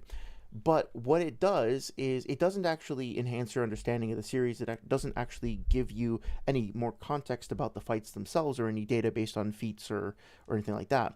All it does is it deflects a potential deflection, right? It counters a potential counter. It's like, well, you might have a question about why did this, that, or the other thing happen. Well, I can just play my he was holding back card, or I can just play my he was nerfed card, without actually having to substantiate how that affects it, and how having to quantify the extent to which that nerf actually matters, or how much of an effect it's having, because you can just throw it in there as, like, unquantifiable nerf counter. It's your get out of jail free card, right? then, well, he's nerfed. Again. Yes, the Edos are stated to have been brought back near their previous power, but A, how near are we talking? And B, what exactly does this mean? Does this mean near to their previous physical stats, jutsu potency, something else? I mean, Hashirama is just able to fight Kurama with Madara Susanoo using the Golem in base while alive, but has to fight the perfect Susanoo and no Kurama with the same Wood Golem in Sage mode during the war. Fishy, right? Madara also recognized that... Not really, because he fights him initially with the golem and all that shit, but like he only defeats Kurama when he or like strips the Susanoo off and manages to put Kurama to sleep, so to speak, when he goes into Sage mode. So no, it's not fishy if you actually put everything into context. But has to fight the perfect Susanoo and no Kurama with the same Wood Golem in Sage mode during the war. Fishy, right? Madara also... Not really, no, because they also both have like indefinitely regenerating stamina and health and stuff like that, so the nature of the fight is inherently different. Recognize that Hashirama this I think is a good point though. and Tobirama couldn't reach their full power, meaning that this difference in their power from the Edo nerf wasn't negligible to the point of being unrecognizable or insignificant. I do think that that's valid, right? Like I would like to ask for the translation on this because it's weird. Like there's something about it that feels a little off to me. But if I accept this translation at face value, then yeah, I think Madara is saying that there is something about being an Edo Tensei that is preventing Hashirama and Tobirama from realizing their full power. And you could also argue that what Madara is saying is like, I've got the edge right now, and if they were to go back into their like full power mode, then in that case that this version of Madara would lose to Hashirama or something like that, right? Because he's saying, or really, I think the most fair and most accurate way of breaking this down is Madara is saying, in this moment, I have the advantage. The reason that I have the advantage is that you and your brother, neither of you are capable of achieving your full power. Because that is the case, I currently have the advantage, which I might not have if both of you had your power back, right? He does say two brothers can't regain your full power, whether coincidence or inevitable. I've got the edge right now, right? So I think it would be fair to say that if you really wanted to, I think that this wouldn't be enough evidence to go off on its own. I think you should look for other feats, but I could see a good faith argument like starting from this position saying that Prime Tobirama and Prime Hashirama together could be an even match for resurrected Rinnegan Senjutsu enhanced fucking this version of Madara, whatever you want to call him. But as much as I think that might be a fair argument to make in and of itself, when you combine that with everything else we see in the fights, I don't think it's enough to carry the argument holistically. I think it's fine to say that Tobirama and Hashirama are nerfed compared to their full prime alive selves. That's totally fine. But you know, how quantifiable that nerf is and whether or not this statement actually fits in contextually with everything else, I think that's more dubious. Let's see, I gotta catch up on chat. Sorry, I've been like in the zone. I misread your comment. What was your comment? I'm sorry. Can you repeat it, please? Ryoman said maybe Hidan, Data, and Kakuzu potentially. The rest definitely are virgins. I don't know about that, but we can delve into that next time if you want. Use an ad blocker. Yeah, I should definitely get one. Ryoman says if not, then be prepared for weird ads at the bottom of each chapter. Yeah, I've gotten sniped by that more than once. I should really get that shit together. Sorry. Cloud Axel says maybe he can make a forest for protection. It's possible. I wouldn't rule that out. It's a good idea. How about No says Loki give Kurama a couple weeks and it's doing that. I don't know about that. That's one of those databook statements that I definitely think doesn't like compare to the actual strength of the character. At the very least, I don't think it's safe to assume that he has planetary DC, right? If he can rampage, if there are no shinobi around and he can rampage around the surface of the world, then he could probably burn down human civilization. Like if bloodlusted Kurama were dropped into our world and he could somehow cross the ocean, and like, I don't know, it was our world back before like nukes were invented, then he could run around and destroy everything on the surface of the earth. Yes. I don't like it when people then say, well, technically that means destroying the world, so he's planetary. Like, no, that's not how that works. That's kind of what I'm objecting to. But either way, it's like when you look at that statement in context, I mean, Kurama factually didn't ever accomplish a feat like that, right? Like, he was stopped multiple times. So as long as there are shinobi in the way, he can't do that. If you want to argue that there are, you know, if there were shinobi around, that he could burn everything down eventually, sure, probably. He's basically like a walking natural disaster. But that doesn't mean that he's like going to actually be able to accomplish that unchecked. That's kind of what I'm getting at. Certain B, welcome back. Certain B says the same golem that couldn't damage the armor Susanoo at the Pichu Bum. Yeah. The alive wood golem looks smaller than the one in the war arc. That's a good point. I think it would be worth checking to see how they scale in terms of like literal size and scale and stuff like that. Madara could also be talking about the fact that both Hashirama and Tobirama are restricted because of the Rinnegan rods. Oh, I don't think he's both referring to Edo Tensei in this scene. That's a possibility, but the thing about what he's saying there, he says, where's this from? Oh, how about no? It says 661. Let's go take a look at it. Right? Where is this? What is this? 676. So go back. By the way, yeah, Madara gets way stronger after this too. So it says, well, that's all about I can expect from my current strength. You really are a chatterbox, floods, blah, blah, blah, blah. Okay, so at this point, Tobirama doesn't have the fucking rods in his back. Madara sees him coming, defeats him. Gaara flies away, makes him into a pincushion over here. It's your MO to strike an opponent just when he's convinced of victory, blah, blah, blah.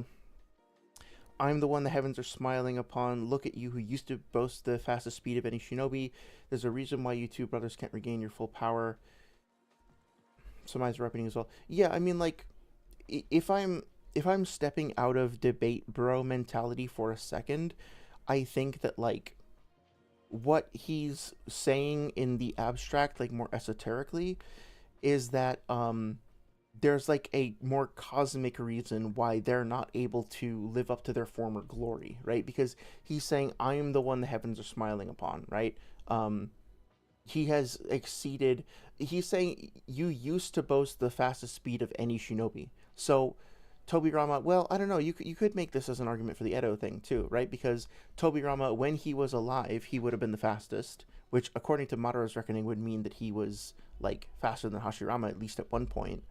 But then there's something wrong. There's something that Madara doesn't fully understand, which means that he's not, like, Tobirama's not able to access their full power. I think it's fair to say that might be because of the Edo Tensei. Although Madara has, like, deep implicit understanding of the Edo Tensei, he's able to just kind of cancel it when he wants to. Like, he's essentially immune to it when he wants to be. So for him to not call it out, for him to be like, well, there's some weird reason or coincidence or something that I don't really understand, then I think if it were the Edo Tensei, you could argue that he would recognize that, right? So I'm not sure. Let me take a minute. Obviously, this isn't going to be, like, totally accurate, but necessarily. Translate from Japanese to English, but just to kind of give us, like, a quick overview. And you're welcome to provide your own, like, actual translation as well, right? But, like, here's what it says. There is a reason you brothers cannot unleash your full power as you once did, whether by chance or by fate. The advantage lies with me now, and new eyes. Okay. Right, so, like, I mean, obviously, like, don't take this at face value. It's just the first thing that I found. But that seems about commensurate with what we're seeing in the series, right? Oh, welcome, Beast Dark. How you doing? I hope you're having a good night. Beast Dark says, is it Beast Dirk? Says, is this version of Madara below his alive self, considering he says, this is all I expect from my current strength? Yeah, I think it's a little bit ambiguous, but the way I interpreted it is when he is, so, like, As an Edo Tensei in base, he's like basically a little bit nerfed compared to his alive self by default, but then he has the Edo Tensei regeneration, the Rinnegan abilities, and the Hashirama cells, which increases like perception and maybe his durability as well. I don't know. But so he's got like some nerfs and then some bonuses, so it's hard to say exactly how he compares. But then when he gets resurrected, he does get his original like body and vitality and youth and strength back. But then he loses his eyes, so he doesn't immediately have access to the EMS abilities that he would have before, like the Susanoo and stuff like that, I think. And so he's blind. Obviously, that's not ideal. But then he gets Sage Mode from Hashirama. So in that moment, he is equivalent to his former base strength when he was alive, minus the EMS abilities, but plus Sage Mode. And then he gets his Rinnegan, which are the real live Rinnegan, so it includes Limbo.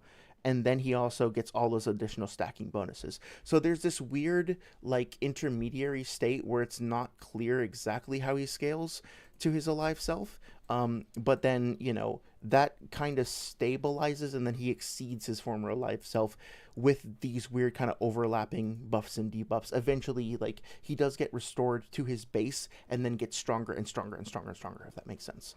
I think technically speaking, you could argue that he's sorta nerfed in terms of overall combat efficacy when he goes from being an Edo Tensei to resurrecting. Even though people are like, oh shit, he's gaining his former power back, this is going to be a big problem. Technically speaking, there's this small window where he's blind and he doesn't, well, he has other sensory abilities, but he's visually blind. And he doesn't have Rinnegan or Mangekyo abilities.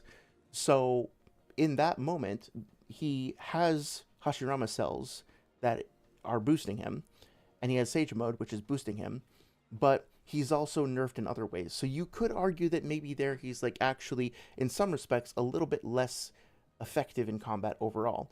But then there's also a statement from Zetsu, I think, where he's like, you got wounded, and he says, because I'm fighting with Hashirama cells, like, I'm not being as, like, fighting with as much refinement as I might otherwise be. It might actually be in the Hashirama Madara respect thing over here. No, I guess not. Yeah, let's see if we can find that real quick. And then I think I'm going to try to power through to the end of the video, because we're coming up on the 5-hour mark, right? Well, let's see. Yeah, I don't even remember. There is some statement in here about that. I don't know if I'll be able to find it real quick. I probably should not lose focus too much. But maybe if somebody knows what I'm talking about, then please let me know, and then I'll, like, dash directly to there for a sec.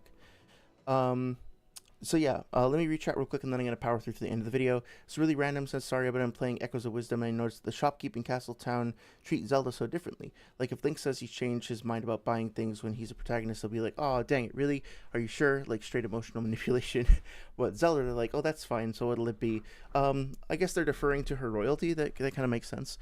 Beast Dirk says, in this version, oh, is this version Madara? Yeah, we talked about that. Saria, also, most people don't know she's the princess. Oh, interesting. So, do you think it's like a gender-based thing?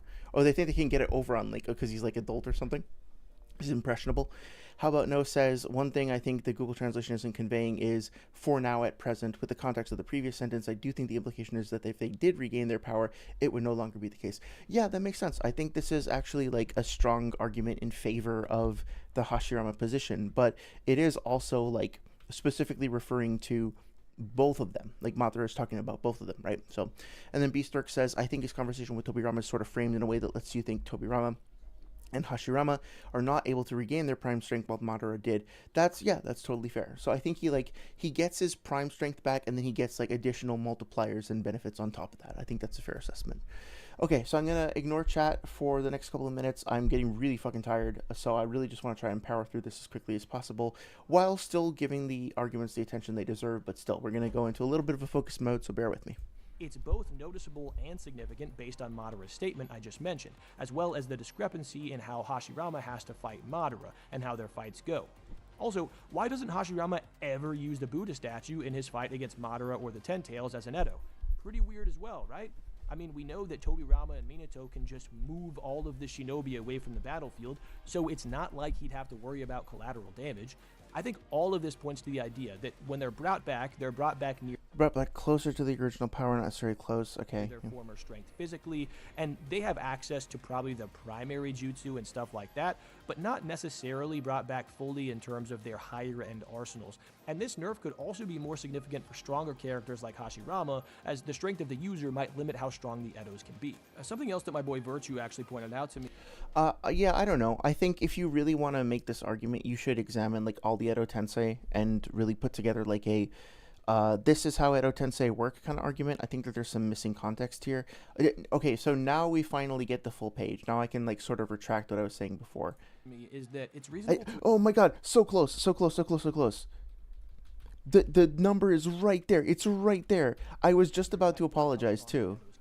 Something else that my Okay, I'll offer like a... Oh, no, it's there. It's there. Okay, okay. I retract what I said. I'll make a retractment. Retractment. Fuck me. Getting tired. I'll make a retraction. We do actually technically see the number on screen for a full second in the bottom left. Okay, I will make that note. I will make that note because, I mean, I think it's, in my defense, it's fair because, like, he showed the feat beforehand without showing the full page, right?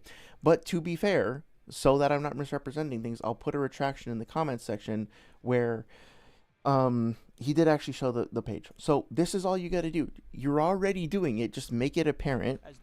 Make it clearly visible. It is like it's on screen for so fucking short amount of time. Like I am going to still nitpick that. But like, okay, we're getting better. We're getting closer. You actually pointed out to me is that it's reasonable to assume Wait, I think I missed the argument. One second. The Edos can be. Oh, yeah. What I was going to say about the Edo Tensei is like, if you really genuinely want to understand how the Edo Tensei work, I think you need to go through and examine all the Edo Tensei in general and put together a composite of information about that. Because we definitely have statements like from, we talked about before, from fucking, what's his name, Onoki, where he says that like Rasa's, I think he says like Rasa's sand and like Mu's particle style are just as strong as they were before.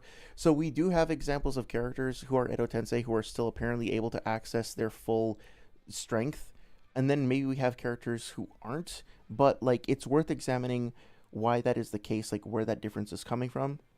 I think personally, I think that like the fact that Hashirama just didn't use that particular jutsu, like yeah, the other characters can teleport people away out of danger, but that also requires them to shift their focus to doing so. And there's a lot of people to get out of the way. That's also a tactic that Naruto and like Minato kind of come up with after the fact, like, you know, in a specific circumstance, right, to get them out of this one particular life or death situation.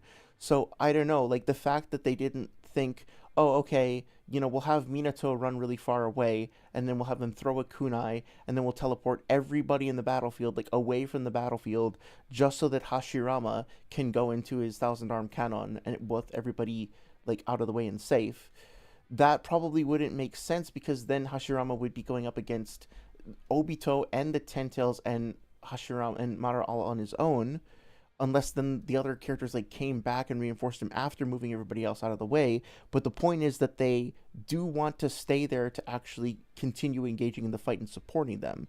So I think I think it's reasonable to say that like maybe he didn't want to make that big fucking thing because it would crush people and get in the way. And the fact that like, yeah, Tobirama could like try and do some like StarCraft, like pro StarCraft level micro, like teleporting people around like Marine King or something, if you know, you know. That's fine. That like I don't think is a good enough explanation for why Hashirama didn't use it, right? If the implication here is that like this means that Hashirama is nerfed because he doesn't use a particular jutsu, I wouldn't go that far. I don't think that there's enough to substantiate that. Something else that my boy Virtue actually pointed out to me is that it's reasonable to assume Hashirama could be suffering from a greater nerf than the other Hokage due to the fact that the Zetsu bodies, which are used to bring back the Hokage, are stated to be genetic clones of Hashirama. So you could argue that the other Hokage were revived while receiving an additional advantage due to this, while Hashirama is just being revived in a body made of his own cells, which obviously wouldn't make him any stronger than he otherwise should be with his own physiology, whereas the same thing wouldn't be said for the other Hokage. Yeah, that's probably fair. that again, like that raises this question of like how does the strength of the base body that an Edo Tensei is brought back in affect the strength of the Edo Tensei itself?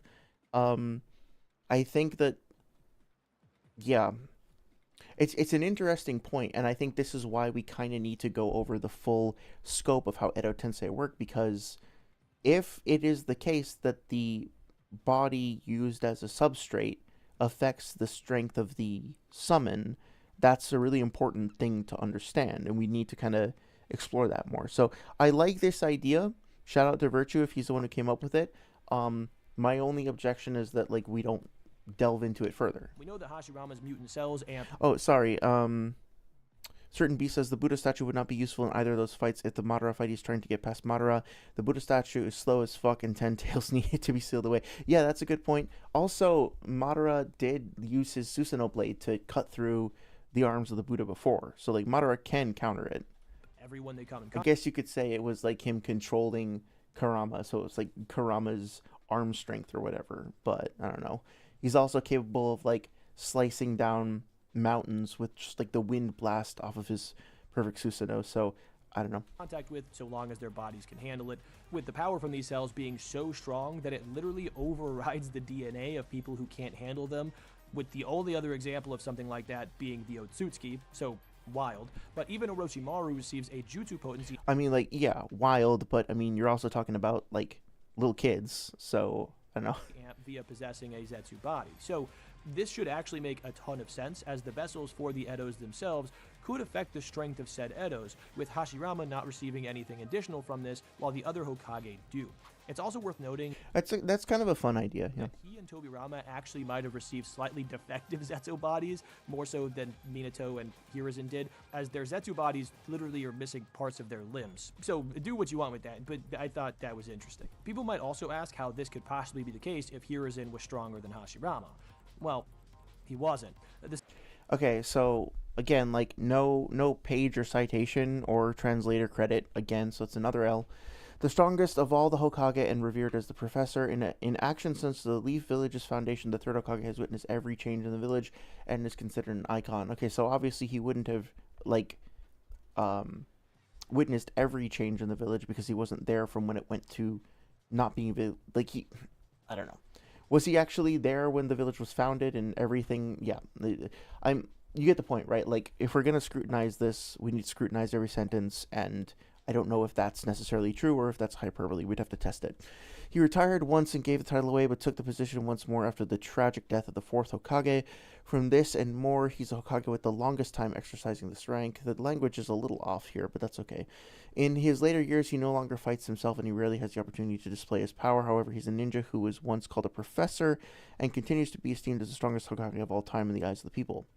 I mean, like, if this is a databook statement, and we're applying the same logic as we did to the other databook statements, this, like, literally calls him the strongest Hokage twice in literal language. So it's, if we're using Sage's own argumentation, then it's more likely to be true than false, right? So what does he say to, like, respond to that? Scan that's been floating around for years calling him the strongest Hokage is a mistranslation. It actually says he's revered as the strongest Hokage. Well, that's not a mistranslation. It literally just says, oh, well, let's see. Revered as the professor. The professor revered as the strongest of the successive generations of Hokage. Well, again, like, it's too revered, but when followed by the potential or passive verb, becomes is revered or can be revered. Okay, well, what is it? Is it is revered or is it can be revered? This means the strongest, means successive generations. Okay. But again, like, breaking... So the problem that I have here, again, is, like, lack of translator credit. At least we do get the page number here. This is appreciated. And an actual full scan. This is genuinely appreciated. Please continue doing that. But... I as a viewer don't have the context for why this is a mistranslation versus this, like the credibility of the people who are doing this translation. It might be possible. Like, I don't think that Hiruzen is stronger than Hashirama, but still, like, This is a little It's a sketchy. reputation statement perpetrated by those who don't If it is a reputation statement, then yeah, like a reputation statement is based off of like the perception and the legend surrounding a character within the world, right? know how strong Hashirama was. But also,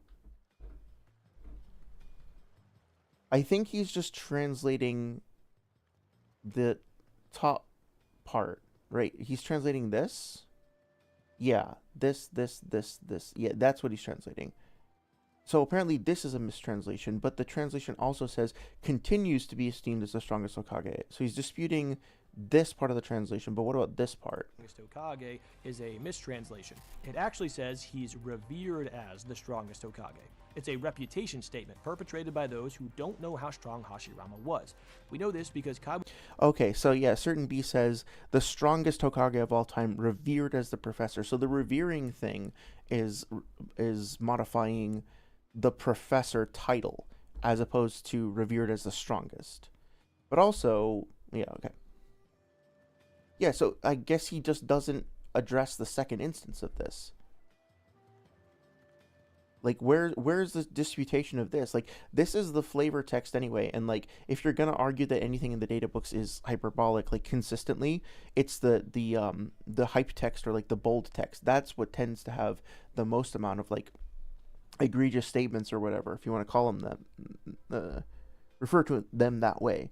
So if you want to dismiss that one, that's fine. But then the more literal text over here still hasn't been addressed. So let's see if he gets to that. translation. It actually says he's revered as the strongest Hokage. It's a reputation statement perpetrated by those who don't know how strong Hashirama was. We know this because Kabuto tells us directly that Again, like, where is this from? Who translated this? There is no shinobi alive like the first Hokage. Oh yeah, this is the shit. Well, I actually know where this is from, personally. Again, like, where is this? This one? Or wherever the fuck it is. We've been over it on stream before. I think it's in here. Yeah, this one. Right. Yep. everyone who heard of the first Hokage's power considered it to be fairy tale, alongside the Sage of Six Paths, a dude people weren't even convinced existed. So basically, these people making the claim in Konoha or wherever, including Iruka, that Hiruzen was stronger than Hashirama, don't know what the fuck they're talking about. So at the end of the day, you know, you can say the fuck on the internet. You know that, right? Like, they're not gonna kick you off the fucking platform if you fucking say fuck. What is this beep? was stronger than Hashirama, don't know what the fuck they're talking about. So at the end of Okay, like seriously. the day, the statement is the statement. And I think I've done a good job of backing it up and showing why it actually works in the series.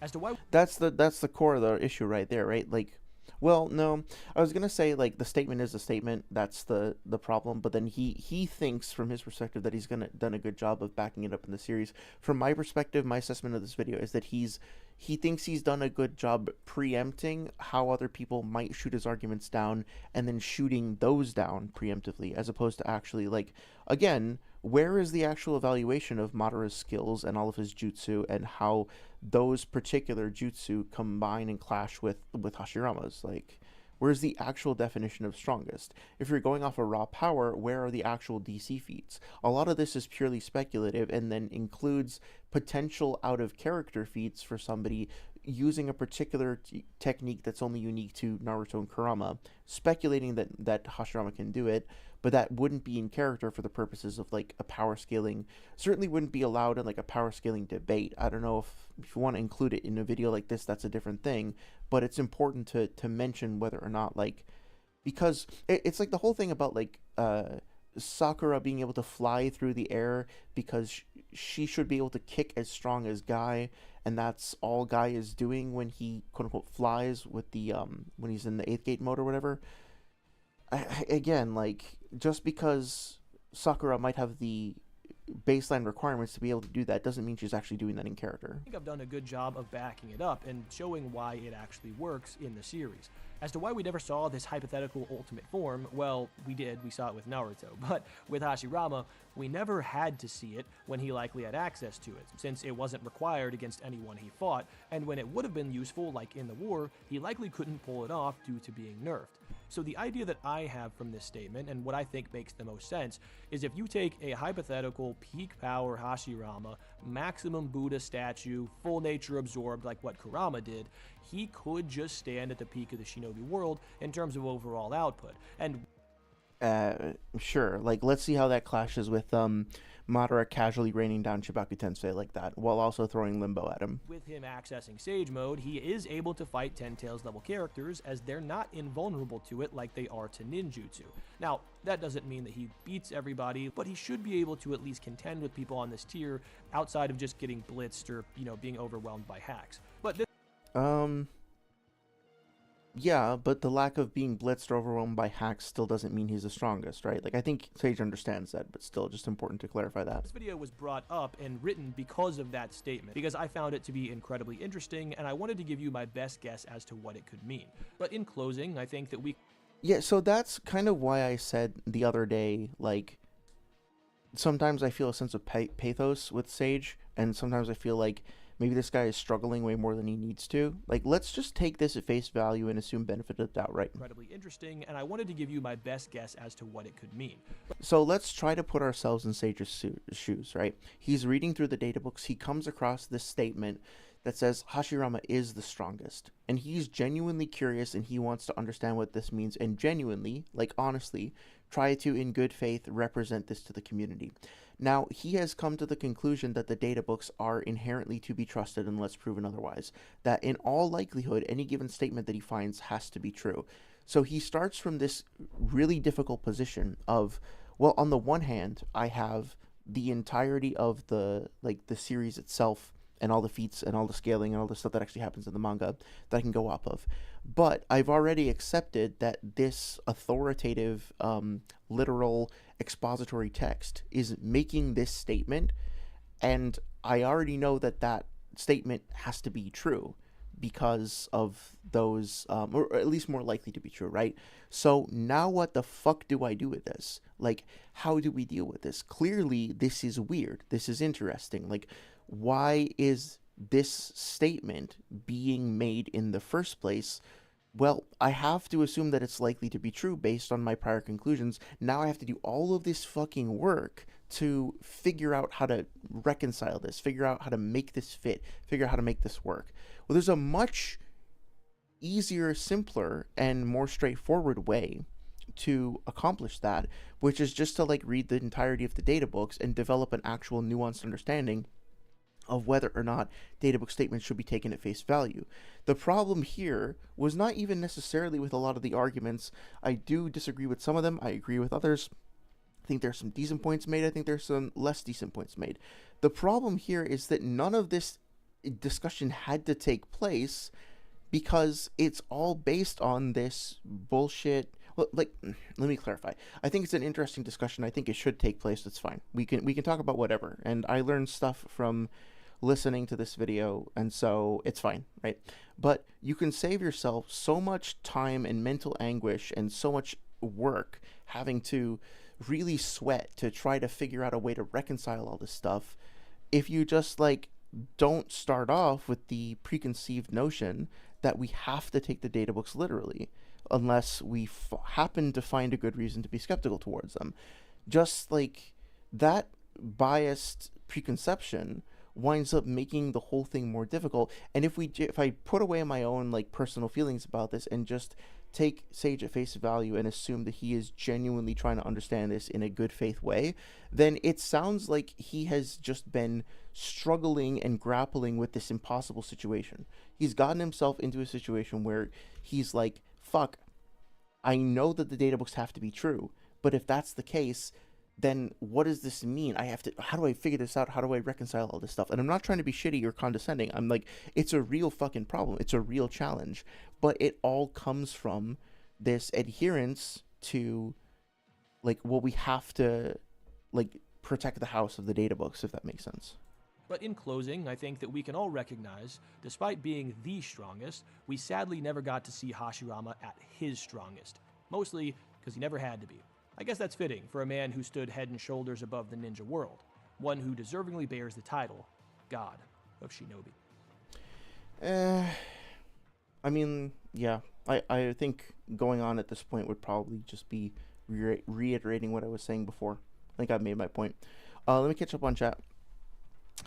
But a statue would not be useful. Oh, Dr. Strangle, you came by just in time, right at the 5-hour mark. Cannot doubt the Holy Scripture. Yes, yes, indeed.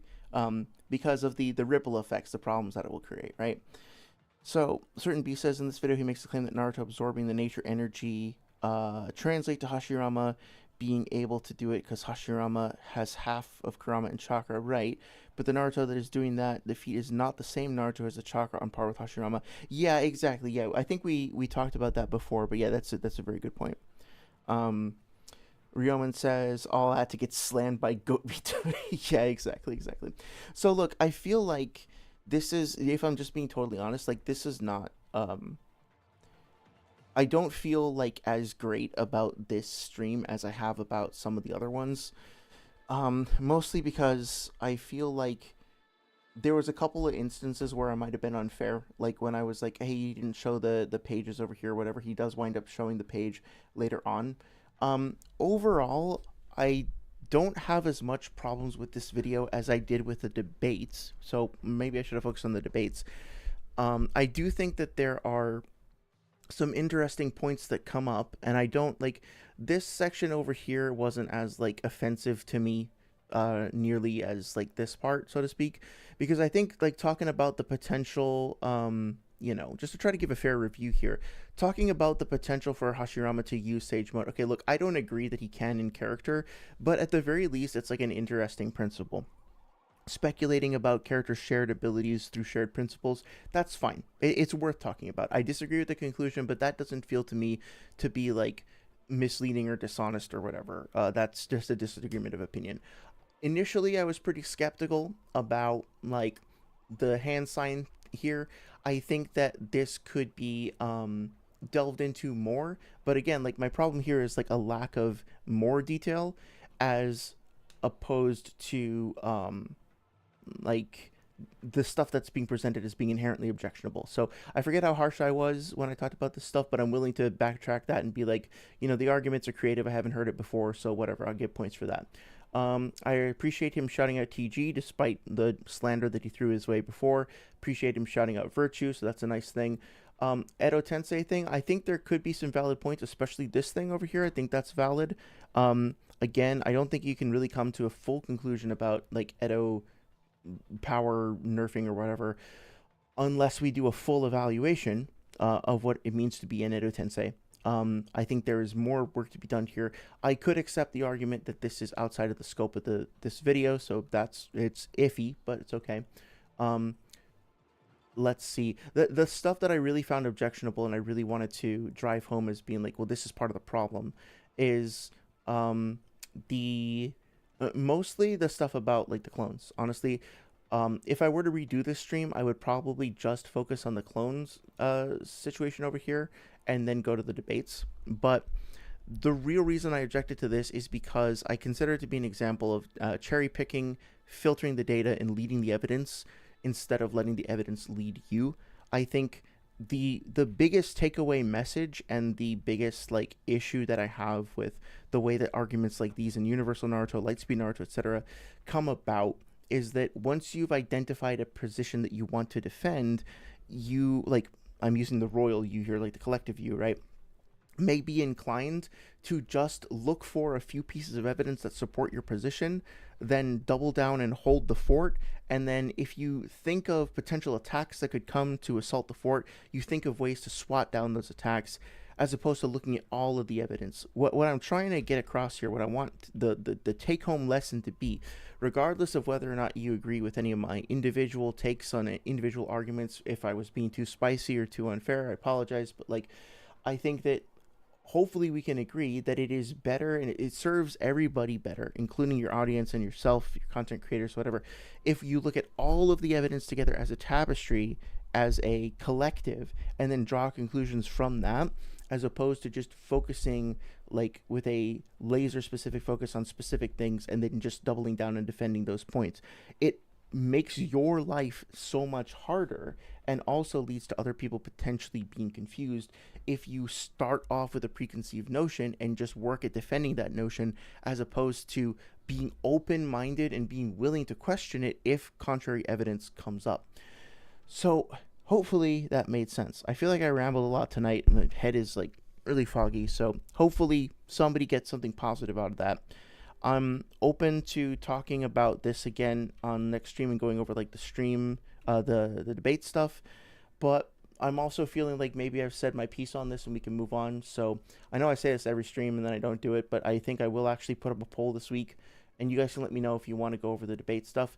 Basically, as a very brief overview before I leave, it's I talked about the thing in the Great Debate. It's basically stuff like that. It's like analysis of argumentation more so than going over the feats and the actual like video scaling, if that makes sense. But let me check up on chat real quick before I go. Have I listened to D1 versus Sage? Yes, I have. I actually have notes, and I was going to talk about that tonight, but I didn't put it up in the tab because there's an ableist slur in the well, it's debatable, right?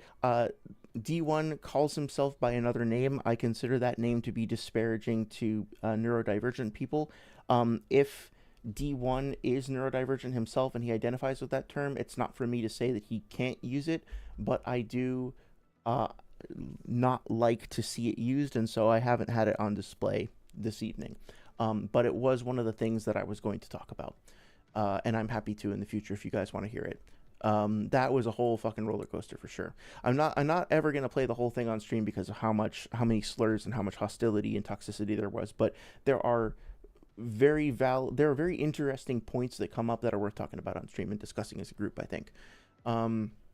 Dr. Strangle says, who do you think is stronger, Naruto and Sasuke's majestic attire, Susanoo against Jubito, or Madara's against Hashirama? Probably Naruto and Sasuke's, because they are two. I mean, like, we could debate this, right? But, like, yeah, actually, I don't know. Intuitively, I think it's Naruto and Sasuke, because they also, like, have the ability to send the, send Jutsu Chakra through the Susanoo in a way that Madara didn't before. So that's what makes sense to me intuitively, but I could see it argued either way. I don't want to take a hardline stance on it. Yeah, I have to think about it. What do you think? Let me know what you think. Madara's is better, maybe. Certain pieces, I think Naruto and Sasuke's. I think it's debatable. Yeah, I feel like just based on DC feats, like what Madara and Hashirama do to like resculpt the landscape is more impressive. Like when Madara is like has his majestic attire over Kurama and he spins around and like all the mountains around them get deleted. I think that's probably more visually impressive than anything that Naruto and Sasuke do. But when they clash with Jubito, they're not necessarily going for like those big dramatic DC attacks, right? So I'm not sure. I think it's debatable. I'm not sure if Naruto and Sasuke together in their majestic attire Susanoo would win against against that Madara. But they might. They might be evenly matched, I'm not sure. How about No says, I think Madara Susanoo is better than Sasuke's. I think you can make the case for Naruto's side being better than full Kurama, depending on how you view multipliers for Sage and how that interacts. Yeah, I think that's fair. I think there's some interesting variables to consider that might make the case weaker or stronger either way. Okay, so with that being said, I think I'm going to call it a night for tonight. I thank you for everybody who stuck around for the full stream. Jesus, I can't, I'm simultaneously grateful and a little worried whenever people stay around for 5 full hours of this shit. But hopefully you got something positive out of it. My goal was to try and provide some positive peer review. I'm not sure if I succeeded in that tonight. It was kind of spicy, but hopefully some of that came across. I will put up a poll before next Naruto stream about whether you guys want to go over the debate stuff, or whether you would rather move on to a different topic. If you want to move on to a different topic, I'll post my notes on the website and or in Discord so that I can at least like have the reference available for anybody who wants to look into it. Fuck me, I'm so tired. But yeah, I genuinely appreciate the discussion and the engagement and everybody who stuck around. More Breath of the Wild on Thursday, and then more Naruto next Sunday. I hope you guys have a great week. stay safe, be well, hydrate, stretch, touch grass if you can, and and more good things. I'm running out of